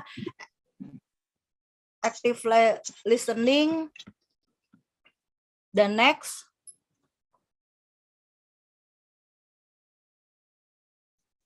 Pertanyaannya, buat tugas kita, mengapa harus memiliki kecerdasan sosial? Bagaimana cara mengembangkan kecerdasan sosial? Nah, itu biar jadi pemikiran kita. Selanjutnya,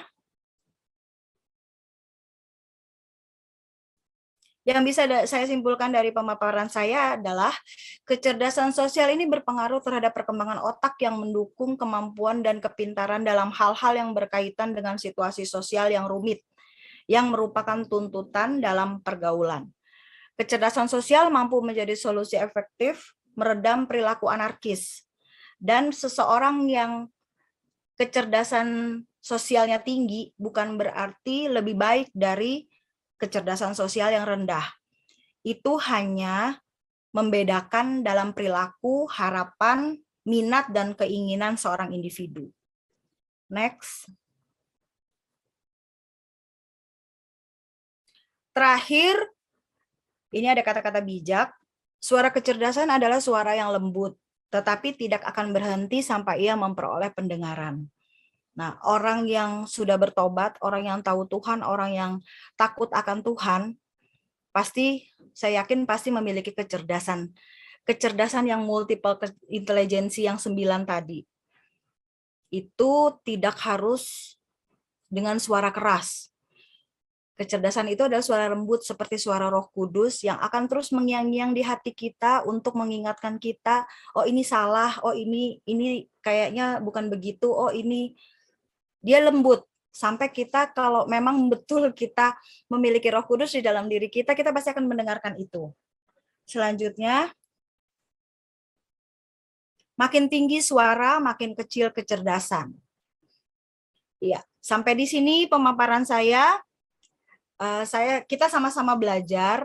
Saya juga belum memiliki kecerdasan itu semua, tapi masing-masing pribadi kita itu tuh tidak hanya satu aja kecerdasan yang dimiliki, tapi dari ke-9 multiple intelligency tadi, kita pasti punya 2, 3, bahkan mungkin 9-9-nya. Dan itu perlu diasah karena tidak dibawa sejak lahir. Jadi hubungannya dengan peliharalah kasih persaudaraan, yaitu tadi ciri-ciri atau karakter orang yang memiliki kecerdasan sosial tadi. Salah satunya tidak mau berdebat.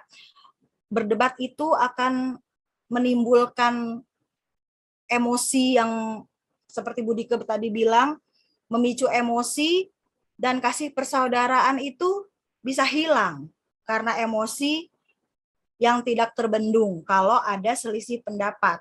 Kalau misalnya kita bertanya dan orang itu menjawab itu baik-baik saja jawabannya, kenapa kita harus perdebatkan hanya untuk memicu satu ketegangan dalam hubungan sosial kita.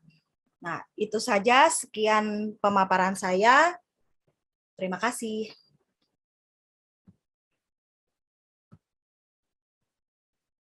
Halo, udah pada tidur ya? Terima kasih Bu Yeni. Terima kasih Bu Yani, terima kasih. Oh, Iya, luar terima biasa. kasih. Terima Jadi kasih, Bu. Terima kasih, Bu. hari ini komplit lah dari Terima kasih, sisi Bu. dari sisi psikolog kita melihat seperti apa perkembangan apa namanya kejiwaan anak, baik itu ya menyangkut diri kita juga sih sebenarnya. Lalu kemudian Ibu Dike sudah menyampaikan banyak hal terkait juga dengan perspektif yang akan memperkaya kita sih untuk menjadi orang tua terbaik, menjadi kawan terbaik, menjadi teman terbaik bagi siapapun dalam konteks pelayanan yang Tuhan percayakan kepada kita. Kalau ada pertanyaan barangkali yang bisa kita diskusikan.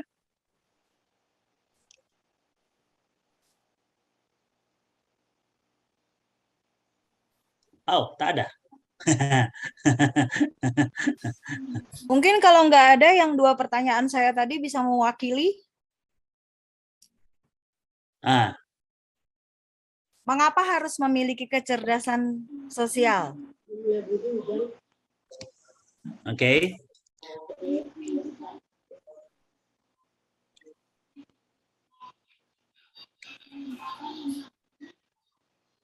Ini 2 pertanyaan penting, mengapa harus memiliki kecerdasan sosial dan bagaimana cara mengembangkan kecerdasan sosial. Ini saya kira bisa menjadi titik tolak diskusi kita hari ini. Ada yang mau Saya, Pak Pak Antoni, monggo Pendeta, Pak. ya. Terima kasih, Shalom. Shalom. Puji Tuhan, sangat menarik materi yang disampaikan oleh kedua ibu, luar biasa. Ya. Saya memperkenalkan diri, Antoni Manalu, warga Samarinda dan jemaat di Gereja HKBP. Pernah dulu di Mulia Budi, pengurus, tapi sekarang sudah lekser, sudah diganti yang muda-muda. Kebetulan saya, latar belakang saya kehutanan, dan saya bekerja di Kalimantan Timur cukup beberapa puluh tahun ya di perusahaan. Nah, menarik ini Bu, mengenai kecerdasan sosial. Kenapa saya katakan menarik? Tentu ini kaitannya dengan pertanyaan dari Ibu Yeni tadi. Luar biasa, pertanyaan yang luar biasa. Mengapa harus memiliki kecerdasan sosial? Nah, singkat saja saya katakan bahwa perkembangan situasi mulai dari yang saya lihat sendiri, penutupan lahan di Kalimantan Timur yang dulunya itu banyak hutan, sekarang sudah sedikit. Maaf, saya tidak bisa bicara angka, tetapi ini tentu menjadi tantangan bagi kita, terutama jemaat kita dan anak-anak kita, memahami bagaimana perkembangan ekologis di Kalimantan Timur, apalagi sudah menjadi lokasi ibu kota negara. Maka saya melihat kecerdasan sosial ini harus dimiliki, terutama dalam nanti interaksi dengan masyarakat yang akan semakin banyak datang ke Kalimantan Timur. Nah, itu jawaban saya ke pertanyaan Ibu Yeni.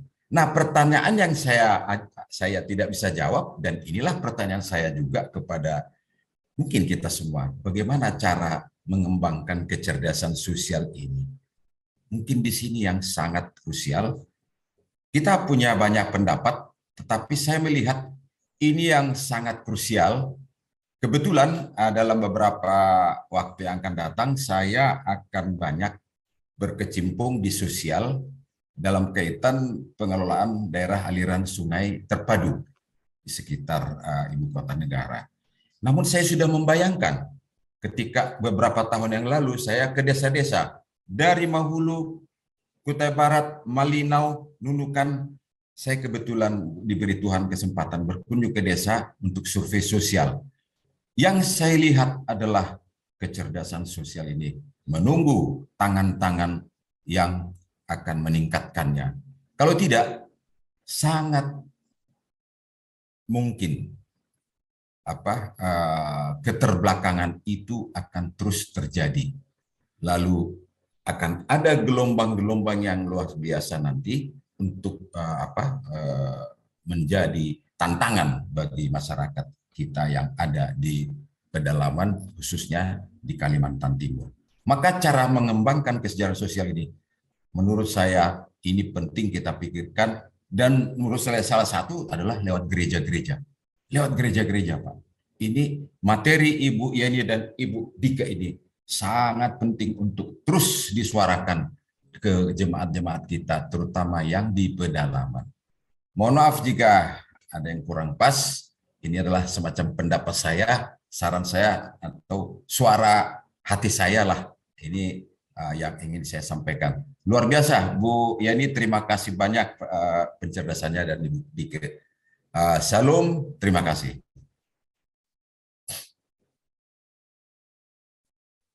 Shalom Pak Antoni, terima kasih untuk feedbacknya, dan ya itu sudut pandang dari seorang praktisi yang dekat dengan alam ya, dan memberikan jawaban bahwa ya kecerdasan sosial memang bisa mengancam ekologi.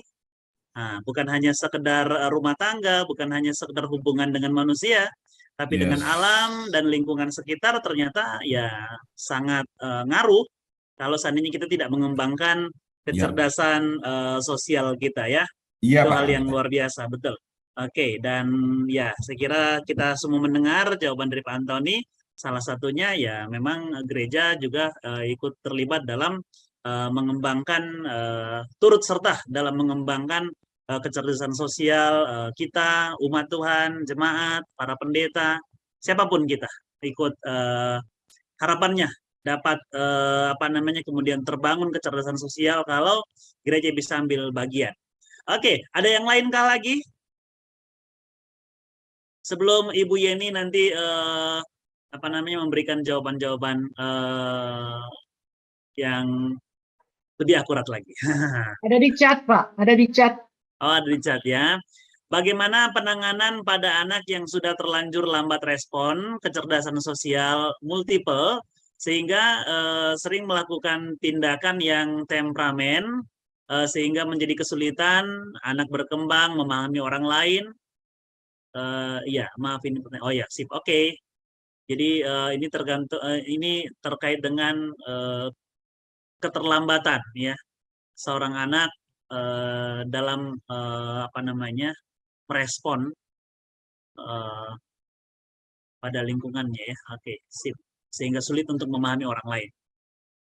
Ya, pertanyaan yang kedua adalah ketika emosi sudah terpancing maka otak tidak akan berfungsi. Jadi bagaimana cara kita menyelesaikan konflik dengan orang yang sudah terpancing emosinya dan kapan perlu dilakukan? Perlukah kita menyelesaikan berdua atau kita cukup memahaminya saja? Oke, jadi saya kira kita langsung saja menyerahkan kepada dua narasumber kita untuk memberikan pandangannya, baik dari Ibu Dike maupun Ibu Yeni. Monggo. Oke, baik, mungkin dari saya dulu. Siap. Untuk pertanyaan pertama, mengenai penanganan pada anak yang sudah terlanjur memiliki kecerdasan sosial yang rendah ya.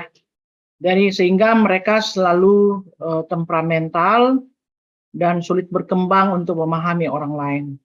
Ya, menurut saya bahwa nanti akan dilengkapi oleh Ibu Yeni bahwa anak-anak ini bersyukur karena mereka masih berkembang.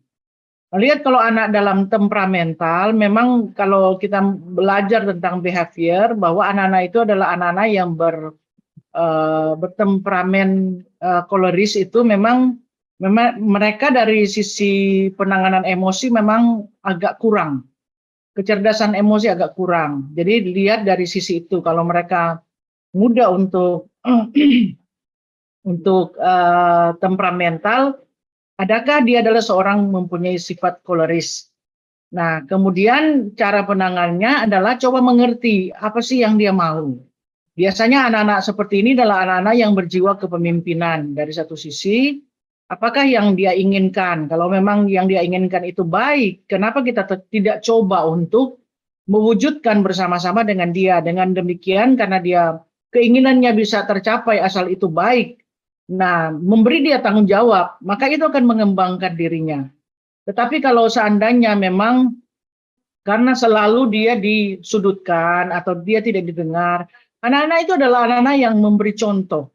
Mereka adalah peniru-peniru yang luar biasa. Jadi kalau dia biasa melihat orang tuanya kecerdasan sosialnya tumpul atau suka teriak-teriak memaksakan kehendak anarkis, kemungkinan anak-anaknya itu juga akan bersifat seperti itu. Nah, caranya adalah memberi contoh kepada dia.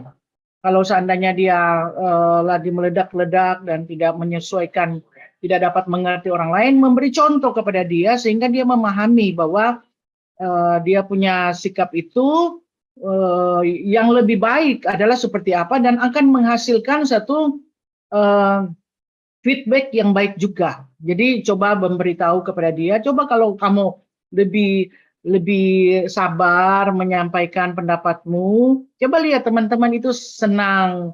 Tetapi kalau kamu marah-marah seperti itu, coba lihat teman-teman menjauhi kamu.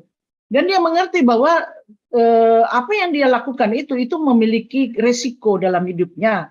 Dan itu dia pasti akan memilih bahwa dia masih lebih baik punya teman daripada dia marah-marah kemudian teman menghindarinya. Itu dari saya. Dan kemudian yang kedua adalah, mau tanya, ketika emosi sudah terpancing maka otak tidak akan berfungsi. Jadi bagaimana cara kita menyelesaikan konflik dengan yang sudah terpancing emosinya? Kapan dilakukan? Perlukan menyelesaikan berdua atau kita cukup memahami saja? Nah, ya jadi kalau seandainya sudah lebih dahulu terpancing emosinya, ya tentu harus tunggu dulu, emosinya reda dulu, baru dibicarakan baik-baik. Nah, pertama-tama dia ingatlah bahwa sekali lagi rumus yang sudah saya sampaikan tadi, bahwa ketika kita berbicara dengan orang lain, jangan pancing emosinya.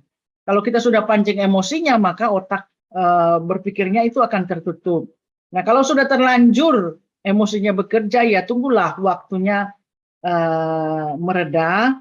Kemudian ada satu kata yang paling mujarab sebagai obat daripada segala sesuatu ketika orang sakit hati, yaitu minta maaf. Saya minta maaf karena saya sudah terlanjur memancing emosimu. Saya sudah salah. Nah, itu paling membuat emosi cepat reda. Ketika orang meminta maaf, sebetulnya selain memaafkan itu, meminta maaf itu sesuatu yang Tuhan anjurkan, tetapi juga itu akan menolong orang untuk memahami bahwa kita menyadari bahwa itu sudah salah. Dan biasanya ketika kita minta maaf, dia juga berpikir, ya saya juga sudah salah dalam hal ini. Nah gitu, kemudian kalau sudah memahami, baru bicarakan lagi bersama-sama. Asal sesudah itu jangan pancing lagi. Kalau kita hari-hari minta maaf, karena itu tidak akan menjadi mempan lagi. Oke, itu dari saya. Terima kasih. Mungkin dari Ibu Yeni. Iya, terima kasih. Terima kasih buat Pak Antoni buat feedback-nya. Ya, ini tadi pertanyaannya, bagaimana kalau sudah terlanjur anak memiliki respon kecerdasan sosial yang lambat? Ini saya mau tanya dulu, sebenarnya anaknya umur berapa, Bu, ya? Masih anak-anak kah atau remaja atau udah dewasa? Bu, sudah ini Bu, sudah remaja, dia SMP Bu, menginjak SMA. SMP menginjak SMA usia 15 tahun ke bawah ya itu. Sekitar 16 Bu, karena memang memiliki kecerdasan yang lambat, itu sebabnya. Oke, nah ini peranan orang tua ini sangat dibutuhkan ya. Makanya saya tadi sedikit menjelaskan tahapan-tahapan. Tapi kalau anaknya sudah 15 tahun, berarti udah ada tahapan-tahapan yang udah dilalui dan kita nggak tahu tahapan apa yang keskip, tahapan apa yang gagal waktu itu, yang membuat kecerdasan anak itu lambat. Cuman ada cara untuk mengasah kecerdasan anak, yaitu pemahaman dari orang tua. Orang tua memahami anak itu terlambatnya di mana. Yang multiple intelligence tadi, anak itu terlambatnya di mana. Nah, kita bisa mendorong, kita kasih motivasi buat anak, kayak misalnya emosinya tuh terlalu tinggi, kita bisa mengajari anak bagaimana cara mengendalikan emosi. Nah, itu orang tua yang harus mengembangkan diri. Karena anak itu 0 sampai 12 tahun itu masa golden age-nya, di mana kita mau ngebentuk anak itu di usia 0 sampai 12 tahun. Jadi kalau kita melahirkan anak terus kita mau dia jadi orang yang baik banget atau kita mau anak itu jadi seorang pembunuh, ya 0 sampai 12 tahun itu kita menciptakan individu anak ini. Gitu. Bisa diterima Bu Indriwati? Bu, Iya. gimana Bu tadi Bu? Jaringannya putus-putus ya. Nah, iya Bu. Iya, pola asuh orang tua ini yang berperan. Kenapa saya tadi menyampaikan tentang tahapan-tahapan yang harusnya itu tidak ada yang terskip, tapi kalaupun keskip, tidak ada yang mustahil. Kita percaya Tuhan tidak ada yang mustahil. Pasti ada yang bisa kita lakukan dan Tuhan pasti kasih kita hikmat sebagai orang tua bagaimana menerapkan pola asuh yang pantas di keluarga kita, yang pas dengan keluarga kita, itu pola asuh seperti apa. Dan peranan ibu ini yang penting. Jadi kalau memiliki anak yang terlambat dalam kecerdasan intelijensi tadi, yang 9 multiple intelligence tadi, itu tidak ada yang tidak mungkin Bu, tidak ada yang terlambat sebenarnya. Secara manusia mungkin memang terlambat, tapi ada yang masih bisa kita usahakan. Kita cari tahu dulu spesifiknya, anak ini terlambat dalam sisi apa? Emosionalkah? Matematikakah? Interpersonalkah? Atau intrapersonalkah? Nah, itu kita harus pahami dulu. Baru kita di situ bisa mencari support apa untuk memicu anak ini bisa berkembang sesuai dengan usianya begitu. Oh ya Bu, ada yang saya mau tanyakan Bu lagi. Ya. Karena dilihat dari anak ini ada keterlambatan dia dalam kecerdasan intelektual. Apakah itu juga salah satu pengaruh untuk dia dapat merespon kecerdasan sosial Bu? Kecerdasan intelektual itu, kalau kita memiliki kecerdasan intelektual memang bisa membantu kita dalam mengembangkan kecerdasan yang lain seperti spiritual, sosial, emosional. Nah, cuman kalau itu semua harus diasah. Kecerdasan itu memang harus diasah. Jadi orang tua itu harus benar-benar berperan penting dalam pertumbuhan anak untuk bisa mengasah itu Bu. Nggak ada sih sebenarnya, kalau menurut saya sih nggak ada sebenarnya yang terlambat ya. Memang perkembangan kecerdasan tidak berjalan seiring dengan perkembangan usia. Tapi masih ada yang bisa dilakukan gitu.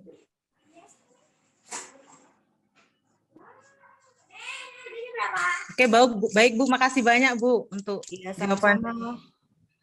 Pertanyaan yang selanjutnya apa tadi ya, saya lupa.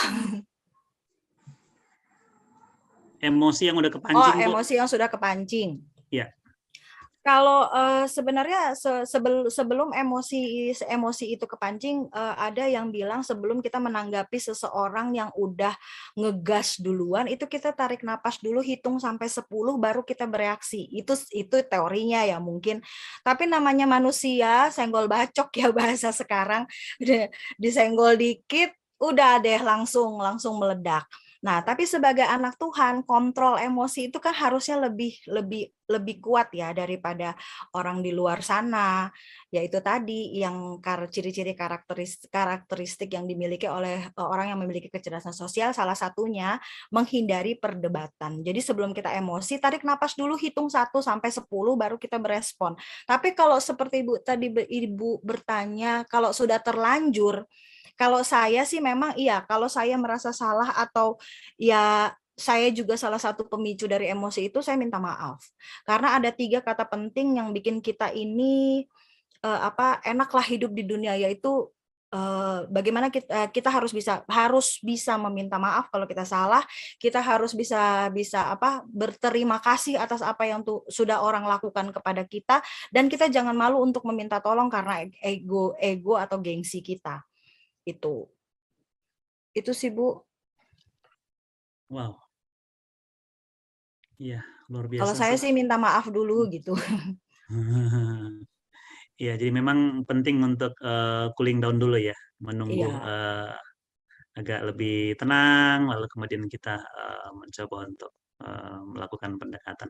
Next, Oke, untuk ada lagi kah? kasus-kasus selanjutnya tarik napas dulu sebelum berespon. Iya, benar. Sip. Ya, terima kasih. Ada lagi kah?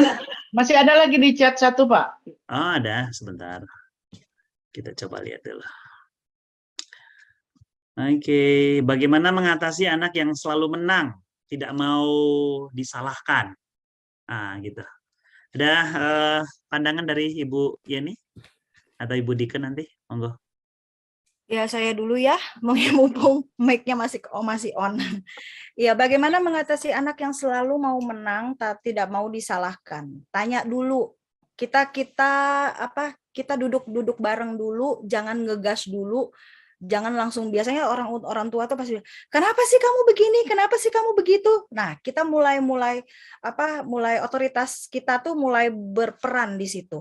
Tapi ya itu tadi, bagaimana kita menjadi teman untuk anak-anak sekarang itu. Kita nggak bisa jadi kita orang tua, dia anak, dan kita berhak untuk menjudge apa yang anak lakukan. Tapi duduk manis berdua dengan anak, bikin situasinya tenang, baru kita tanya, kenapa kamu ngotot dengan itu? Kenapa kamu merasa kamu tidak salah dengan yang kamu lakukan? Nah, dia harus mampu untuk menjelaskan argumen anak ini. Dan itu juga melatih kecerdasan sosialnya dia, kecerdasan emosionalnya dia. Kalau pendapat dia itu dihargai dan didengarkan. Begitu. Tanya dulu, jangan langsung memberi hukuman dan menyatakan kalau si anak ini salah. Kalaupun memang dia salah, kita arahkan juga baik-baik. Kamu salahnya di sini, karena anak kan misalnya anak umur 15 tahun. Ya dia punya pengalaman hidup dan bersosialisasi baru sebanyak 15 tahun, sedangkan kita mungkin 30-40 tahun yang lebih jauh berpengalaman. Masa kita mau berperang sama dengan anak-anak seumur itu gitu kan? Ya, terima kasih. Umurnya baru Ya. 11. Ya, saya kurang dengar ya, kecil betul. Ya. Umurnya baru 11 tahun, Bu. Apalagi baru 11 tahun kan, masa 11 tahun sudah bisa mengalahi pengalaman hidup seorang orang tua yang mungkin udah 20-30 tahun. Nah, masa orang tua mau ikut beremosi juga melawan anak yang umur 11 tahun gitu kan? Oh ya, mungkin kasus. Kurang keras suaranya, Bu. Halo. Iya. Mungkin kasusnya agak beda sedikit, Bu, ini. Karena anak ini kan baru 11 tahun. Nah, dia seorang laki-laki. Nah, masalahnya seperti ini, Bu. Dia itu kadang-kadang suka ke dapur memasak. Jadi kita mau mengarahkan bahwa kamu kan laki-laki, tidak perlu masak-masak ke dapur. Tapi dia berkeras untuk mau memasak di dapur. Ya, kalau dilihat cara masak, ya bisa. Tapi saya ingin tidak perlu ke dapur-dapur karena anak laki begitu loh. Dia berkeras ke dapur, makanya saya katakan tidak, dia mau selalu menang. Seperti itu, Bu. Iya. Iya, gimana ini? Udah, Bu? Iya, terima kasih. Ya, saya mau menanggapi dengan satu pertanyaan. Salahnya di mana anak laki main-main ke dapur atau bahkan memasak? Begini, Bu. Iya. Karena saya berpikir kalau sering-sering ke dapur ini, apakah tidak ada bibit kejiwaannya kayak perempuan atau bagaimana kok suka pergi memasak ke dapur? Kalau saya menanggapi dari sisi psikolog, anak itu bisa mengarah, laki-laki bisa mengarah ke perempuan itu kalau misalnya dia di rumah itu diasuh mamahnya aja, kakaknya perempuan, semua seisi rumahnya misalnya perempuan, tapi itu nggak mutlak. Tapi kalau sudah diajarkan, misalnya nih ada anak masih bayi, terus laki-laki, dan dia itu cakep lah, rambut dibiarkan gondrong.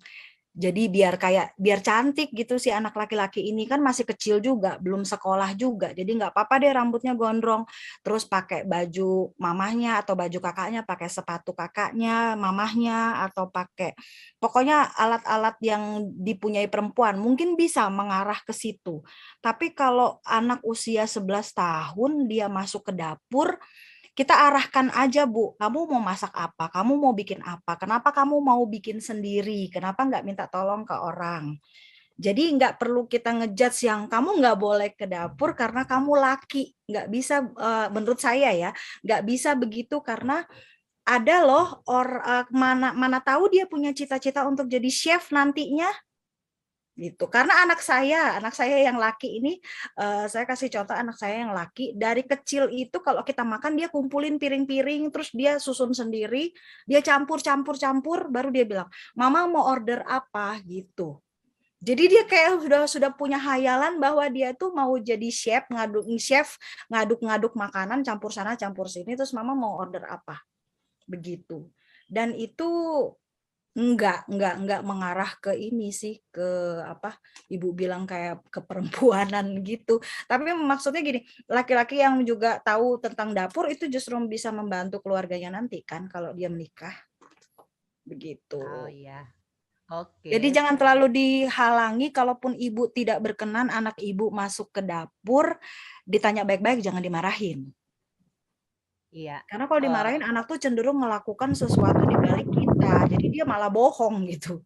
Iya. Oh iya. Kira-kira begitulah, Bu. Terima kasih, Bu.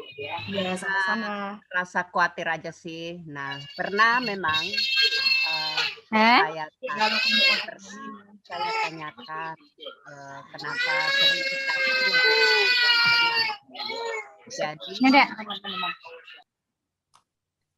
dia ini saya tanyakan kenapa sering ke dapur. Jawabannya seperti ini, karena saya neneknya ini, Bu. Dia bilang seperti ini, kalau nenek enggak ada di rumah, kalau nenek kerja kan saya bisa masak sendiri. Seperti itu. Nah, Gimana? jadi saya kurang dengar tadi, Bu.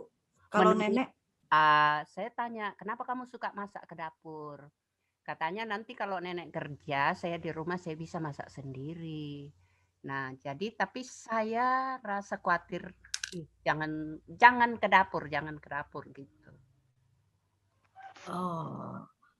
Bagus sih sebenarnya alasannya, supaya kalau nenek enggak ada ya dia nggak pusing-pusing cari makanan, dia bisa bikin sendiri. Berarti kan dia punya solusi untuk dirinya sendiri dalam hal kebutuhannya gitu kan. Iya. Nah, itu Bu yang saya sebutkan tadi bahwa tidak mau disalahkan karena setiap kita bertanya selalu ada jawabannya, seperti itu. Nah, tanggapan saya anak-anak sekarang memang begitu, Bu. Setiap apa yang kita kasih argumen pasti ada aja alasan mereka. Saya juga mengalami hal itu soalnya. Iya. Ya, masih aman, Bu, masih aman. Kalau menurut saya masih aman. Kita arahkan aja karena ini anak masih bisa diarahkan, masih bisa kita karena masih di golden age kan. Masih usia-usia emasnya yang kita mau bentuk anak jadi seperti apa itu belum terlambat. Oke. Begitu. Terima kasih, Ibu. Iya, sama-sama, Bu.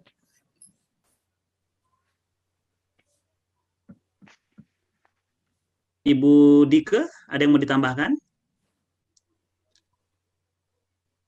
Ya, saya kira sudah cukup. Hanya Cukup ya. Saya kira kalau bilang anak tidak mau disalahkan, semua orang tidak mau disalahkan ya, bukan cuma anak. Hanya memang kalau kita cenderung seperti menyalahkan itu, dia akan membuat defense. Defense itu artinya dia tidak mau dengar. Kalau selalu disalahkan, dia tidak mau dengar. Tapi kalau cara seperti yang dikatakan oleh Ibu Yeni, kita buat pendekatan dan cari tahu apa sih yang kamu mau dan sebagainya, malah justru dia mampu untuk mengembangkan kehidupan kecerdasan sosialnya untuk bisa memahami. Itu sebetulnya satu ilustrasi sebetulnya dengan orang-orang besar. Jadi kita kalau cenderung nyalah-nyalahkan orang itu akhirnya tidak mau disalahkan, dan akhirnya dia akan menjadi orang yang keras kepala. Jadi itu akan menjadi kesulitan kita juga di dalam memahami orang lain. Itu dari saya, terima kasih. Terima kasih, Ibu. Terima kasih, Ibu. Ada lagi kah sebelum kita tutup webinar kita pada hari ini? Satu atau dua pertanyaan lagi?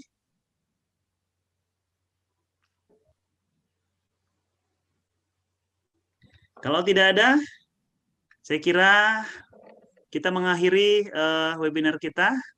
Sekali lagi kami mengucapkan terima kasih banyak untuk Ibu Dike, terima kasih banyak untuk Ibu Yeni, untuk wawasan penting yang telah dibagikan bagi kita, itu sangat memperkaya kita untuk dapat memaksimalkan diri kita untuk lebih lagi dalam pelayanan yang Tuhan percayakan, bahkan dalam keluarga. Foto Terima bersama, kasih Pak. juga. Foto bersama, Pak. Oh iya, silakan, ada yang bisa? Ada start air hidup nanti foto. Oke, sambil menunggu dipersiapkan, minta tolong Bapak Ibu sekalian bisa buka kameranya, biar kita foto bareng.